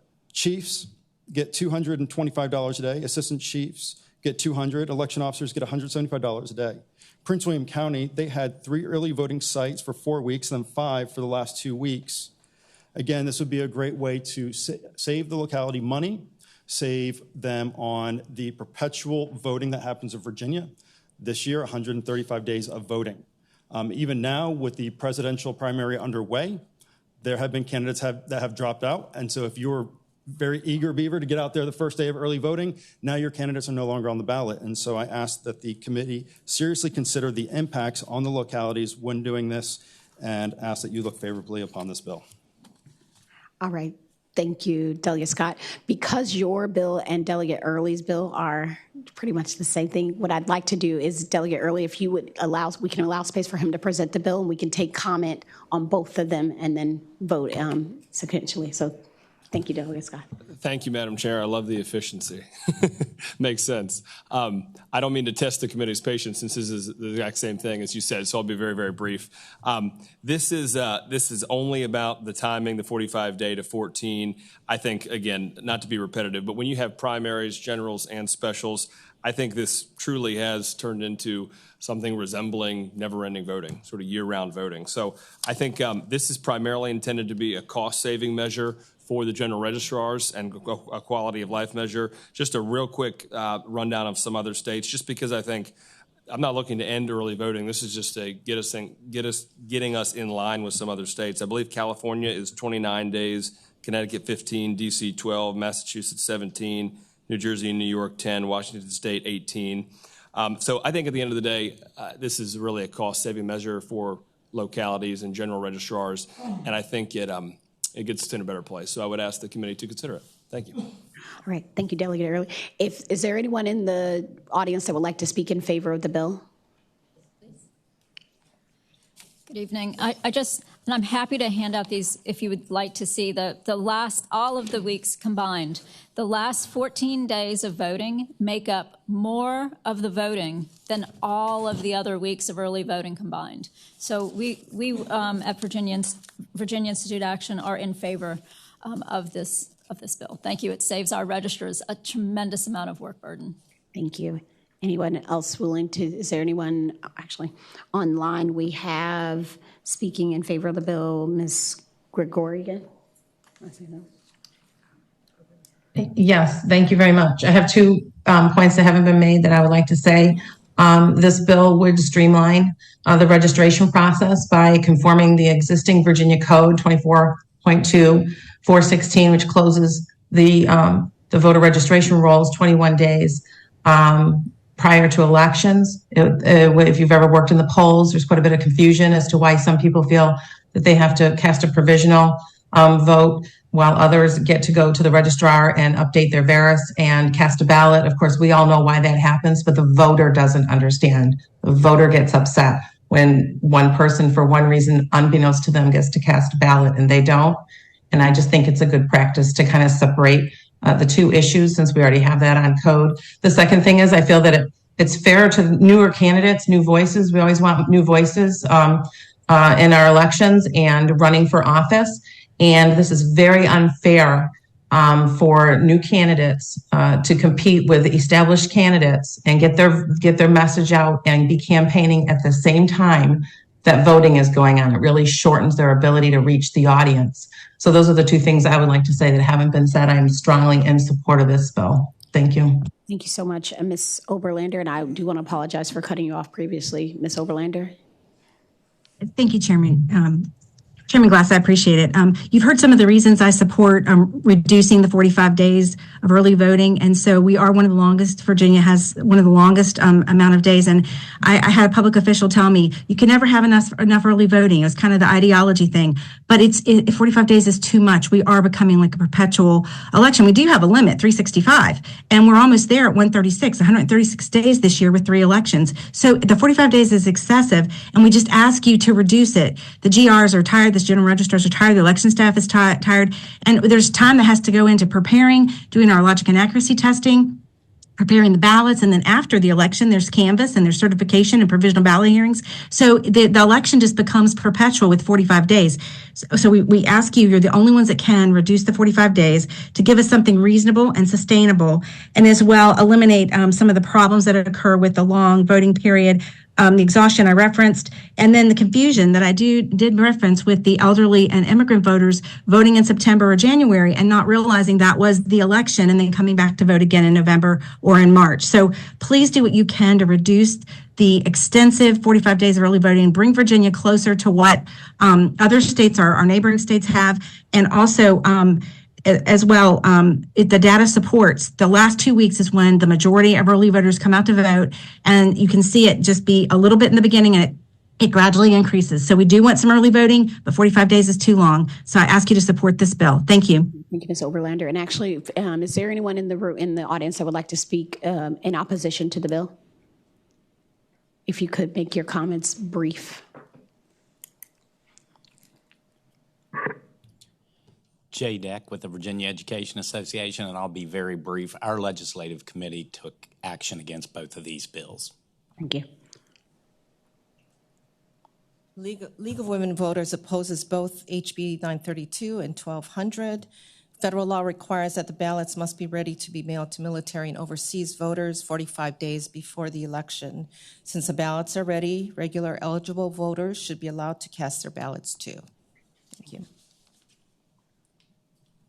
Tram Win with New Virginia Majority, and we oppose the bill. Thank you. Online, we have Ms. Galen Conoyden. If you could keep your comments brief as well. Yes, Virginia NAACP, we strongly oppose this bill. We want to expand access, not suppress it. Thank you. Any further comments from the subcommittee? Madam Chair. Delia Weissman. It seems like every year we keep having this discussion, and one of the problems I see is in this committee, there are a lot of unintended consequences that could be at that I think it really deserves a more fuller examination. I'm just curious if maybe we may want to request a JLARC study on this to look at the costs, the savings, what our voters want and don't want. That's all. Thank you. Delegate Hinton. I have a motion when appropriate. May I speak to the bill? Delegate Sickles. Okay. We're all worried about the poor registrars, but the registrars didn't even speak today. My registrar hasn't called me. I'm sorry that in Spotsylvania they have to move the registrar's office to a parking lot because they don't have room in their office. That's not what this is about. You call it a satellite location. I would call it the registrar's office. I agree that the data shows that people vote more at the last 2 weeks. What's the problem? What problem are we trying to solve? If people want to go or they're going on a long trip or what have you, they can go vote 45 days early if they want to now. And there is not, I don't think everything we do in here is an unfunded mandate, by the way. I mean, we provide a voter file, but unfortunately this is an unfunded mandate committee. And I haven't heard that the registrars are worn out, they can't do their job, they don't want to let people vote 45 days early. I've not heard that from registrars. So that's why I would support a motion to table if one's made. Second. I didn't make He a motion. did not make a motion. Has not been made. Delegate I was just seconding, thinking that I did not make a motion. Okay. So a motion has been made. Is there any further comments from the subcommittee on this bill? No. Great. I'll entertain a motion. Motion to table this bill. Second. All right, the motion has been properly made and seconded to table House Bill 1200. Will the clerk open the rolls so we can get our votes on the electronic voting board? Clerk, close the rolls. All right. Thank you, Madam Chair, members of the committee. The bill has been tabled by a vote of 5-3. Thank you, Delegate Scott, for your time. Also, I will entertain another motion at the. Madam Chair. Delegate Hinton. Motion to table, move to table House Bill 932. Second. The motion has been made and properly seconded to table House Bill 932. Will the clerk open the rolls?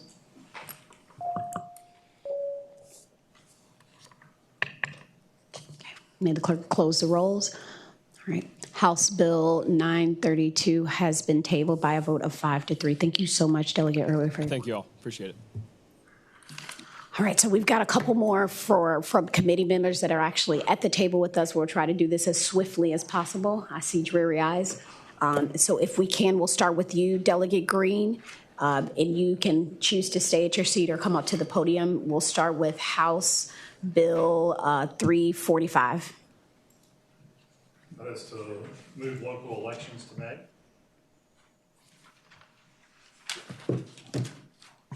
You have the floor, Delegate Green. Thank you, Chair, and I'll be brief on this. This bill allows councils with majority vote to move their elections to May. Having been a formal elected supervisor, I worry about the local issues, the issues of homelessness, the issues of drainage, the issues of rec centers being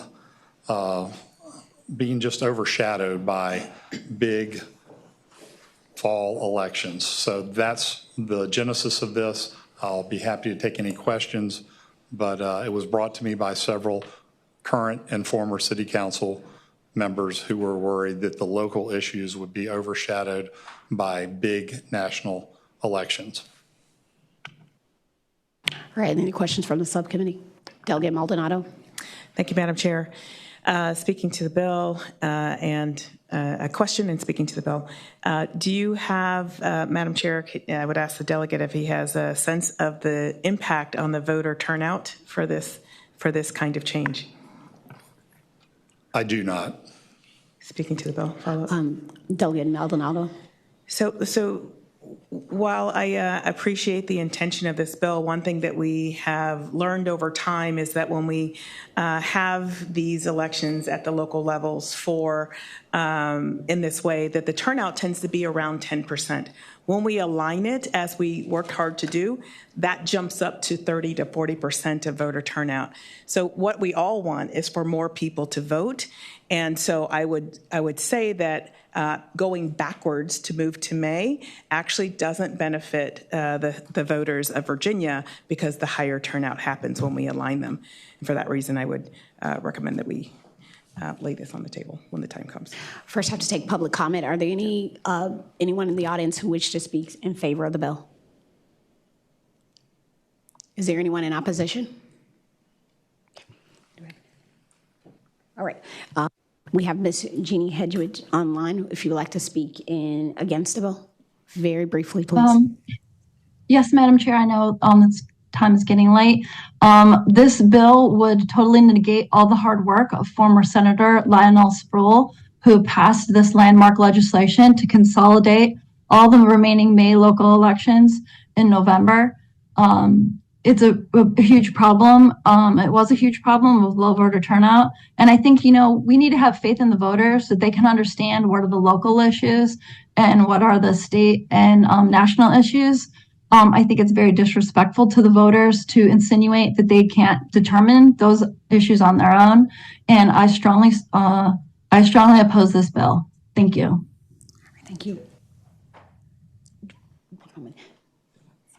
Sorry. Delegate Srinivasan. Thank you, Madam Chair.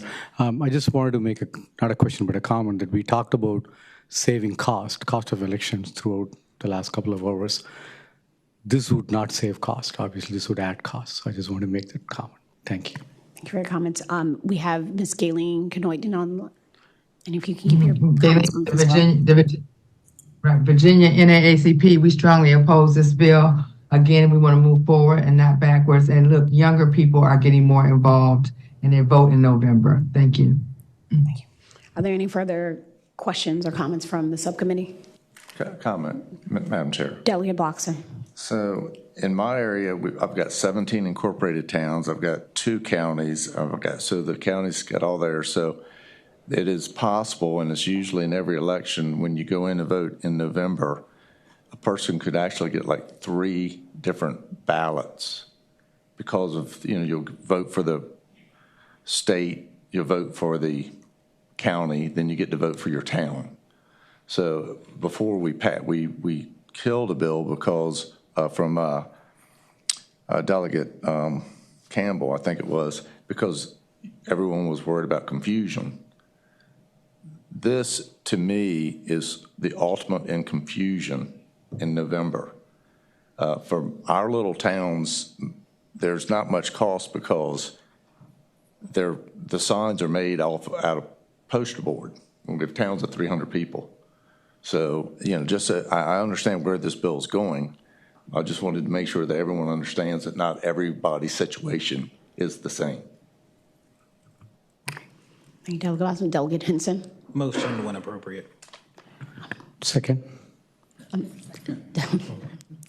Delegate Henson. I move to table this bill. Second.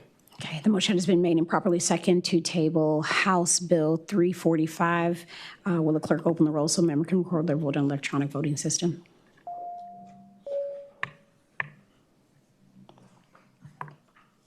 We'll close the rolls. All right, the bill has been tabled by a vote of 5-3. Thank you again, Delegate Green. You have another bill before us. That would be House Bill 44. Yes, Madam Chair. This bill was brought to me by the electoral boards, not the registrars, the electoral boards and the volunteers. It eliminates 15 days of early absentee voting, which will save, by my estimates, the individual counties millions of dollars by eliminating those 15 days. Currently, we're at the risk of wearing out volunteers. Most of them are elderly, and 45 days is hard for them. It's hard for them to get to commit to that 45-day. Also, hypothetically, had I voted early last week, hypothetically, my candidate would no longer be soliciting my vote at this point in time. So I think that the 30 days is where we need to be.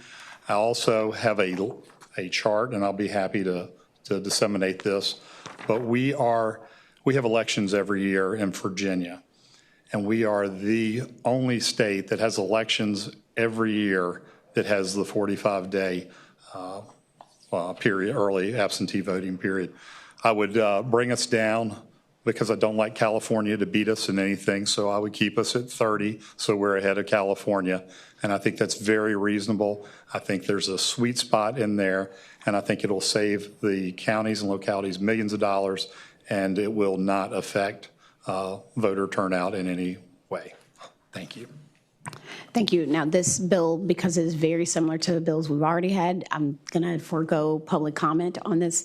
If I could, the committee operates by motion. Madam Chair. Delegate Hinton. I move to lay this bill on the table. Second. The motion has been made to properly second to lay House Bill 44 on the table. Will the clerk open the roll so the member can record their vote on the electronic voting board?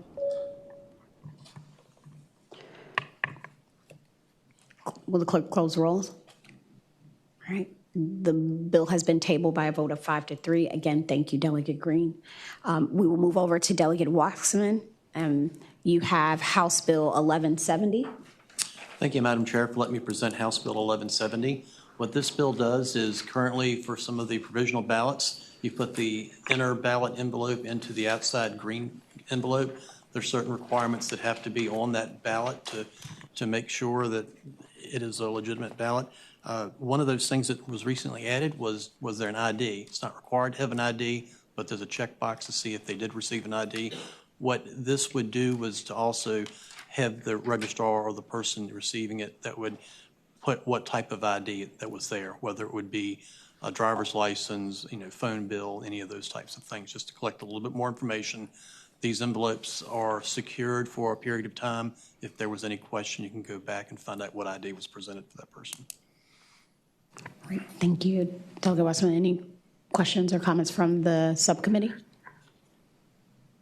Anyone in the audience wishing to speak in favor of the bill? Anyone in opposition?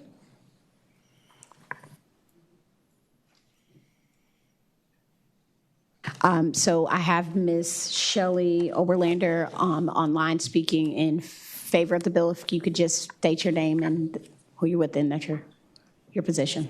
Yes. Thank you, Chairman Glass. That's Shelley Oberlander, Loudoun County Electoral Board, speaking on behalf of myself. I think this is helpful because when the election officers are filling it out, sometimes they don't check the box. And I think if they have to just write what type of ID was used, it will help. And when we electoral board members have to go to provisional ballot hearing, it would eliminate some confusion if the election officer had noted what type of ID was shown, because it would have shown that they had an ID. So we do ask for you to pass this bill. I think it would be helpful just to help the election officers not overlook putting down whether an ID was shown or not. Thank you. Thank you, Ms. Oberlander. I believe we have Ms. Galen Conoyton speaking in, again, opposition to the bill. If you could be brief. Yes, the Virginia NAACP opposed this bill. Thank you. Great, thank you. Any further questions from the subcommittee? The committee operates by motion. Move to report. Second. The motion has been made to report, and properly sectioned to report House Bill 1170. Will the clerk open the roll so the member can report their vote on the electronic voting system?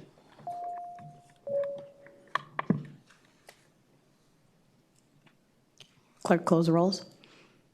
Okay. House Bill 1170 has failed to report by a vote of 3 ayes and 5 nays. Right. Thank you. Delegate Wiseman, you have one more bill up, House Bill 1171. Thank you, Madam Chair. House Bill 1171 deals with the time that once the ballots are received, that the registrar's office is to notify the voter so they can cure the ballot. Previously, it said on receipt of a absentee ballot, which is a little bit subjective. Then once the office looked at the ballot, saw that something was missing, then they were to notify the voter within 3 days what was missing. So then the voter would be able to come in and correct that ballot and cure the ballot so it would not become a provisional. And I just realized, too, that there was an amendment for this one. Yes, just going to ask you, all right, can you move the amendment, move the amendment, please? Yeah. Yes. Madam Chair, I move the amendment. Second. Okay, the amendment has been, Madam Chair, this amendment will strike 2 and add 3. So on line 14, it'll say, but no later than 3 business days after receipt, and it is available on LIS and IHOT as well. There, yes. Thank you. all those in favor of moving the amendment, say aye. Aye. All opposed? Okay, the amendment has been moved and understood, so can continue. Thank you, and I apologize. But it clarifies a set number of days that the registrar's office is to review these ballots once they come into the mail, and then once they have that date, they have 3 days to notify the voter. We originally had 2. We did change it to 3 at the request of one of the stakeholders. That way, it's easier for them to manage doing things in 3s on the same day. The whole intent of this bill is to make sure that these provisional ballots don't stack up in the registrar's office. It's clear that they've got 3 days to do these 2 things. So then more voters will be informed earlier, so then they can come back and cure the ballot. So we have more ballots that are cast as ballots and not as provisional ballots at the end. Delegate Sickles. Madam Chair, so I'm trying to understand the problem you're trying to solve, because what is the process now when someone votes provisionally? They either have to come back or the registrar will verify without their ex parte, without them being there, whether they actually live at the address or whatever. They have to do that by noon on Friday under current law. And maybe you could, what are you trying to solve here? I'm sorry, it's absentee ballots. Okay. I had a few voters that were concerned that the registrar's office may be sitting on those absentee ballots and not going through and reviewing them when they came through the mail. So they want, it just kind of clarifies that they've got 3 days to do that process. Just kind of move them along. I'm sorry. There's a follow-up question. Thank you. So I was confused with, I Thank you. made myself. Sorry, thank you, Delegate Sickles. So is there any other questions from the committee? Delegate Hensler? Thank you, Madam Chair. Delegate, I have a clarifying question. This is about absentee ballot, mail-in ballots, correct? That is correct. So your bill requires the registrar, once they get my absentee ballot, to process it in 3 business days? To open the envelope, process it in 3 business days? I'm not clear. It says the way I understand it, there's an inner envelope with the ballot in it, and it's the outer one. And the outer one is the green envelope that's supposed to have the required information on it. You want that to be registered? Does the delegate have a follow-up question? I'm sorry, a follow-up question. Go ahead. Thank you, Madam Chair. So you're not asking it to be processed, you're just asking it to be opened and marked that it was received? No, actually, the registrar's office has to review that green envelope to make sure it's got the mandatory things on the outside of the envelope for it to be a valid ballot. If it's missing something, this says within 3 days of receipt it, they review it to see if it's got the mandatory things on it. And then if it's not, then they've got the 3 days to notify the voter so the voter can come to the registrar's office, complete what needs to be completed so it's a valid ballot and not a provisional that's not counted right away. Thank you. Thank you. Sorry, it's been a long night. It has been. All right, so it seems though we have 2 folks online. Is there anybody that if I ask that you just speak, say you support or you're against? If there's anyone here to speak in favor, just let us know who you are and whether you support or you're against the bill. Yes, Madam Chair, David Bailey in support. Speaking on behalf of the Voter Registrars Association of Virginia, we appreciate the patron. We reached out to him, and the 3 days is a very reasonable time, and we hope that you will support the bill as amended. As amended, thank you. And for our 2 folks that we have online, I'm going to just clarify that Ms. Oberlander, you are speaking for the bill, and Ms. Knoyton, you're speaking against the bill. I'll just, if I didn't get that right, if you can speak. So we're going to move forward. Okay, perfect. So any other questions, comments? Yes. From the Delegate Henson? Madam Chairman? Yes, Ms. Oberlander, we're going to limit testimony. I'm just verifying that you are online in support of the bill. Yes, ma'am, that's correct. Thank you. Thank you, Ms. Oberlander. Delegate Henson? Madam Chair, I just want to, I guess, add clarity. So this particular bill is just to enhance the curing process, correct? That is correct, just to make sure that the registrar's office knows those deadlines so they get through it on time so that the voters can be made aware that they need to cure that ballot so that ballot does count. Yes, sir. Thank you. Okay. Delegate Sickles? Move to report. Second. With amendments, please. With amended. Okay. Second. All right. The motion has been made to report with amendments. Can the clerk please open the rolls?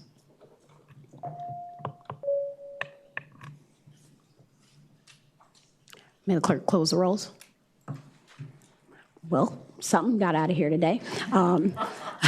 Delegate Westman, it's House Bill 1171 has been reported with amendments by a vote of 8-0. Thank you all for your patience and with us today. And there's no further business for this committee. We are adjourned.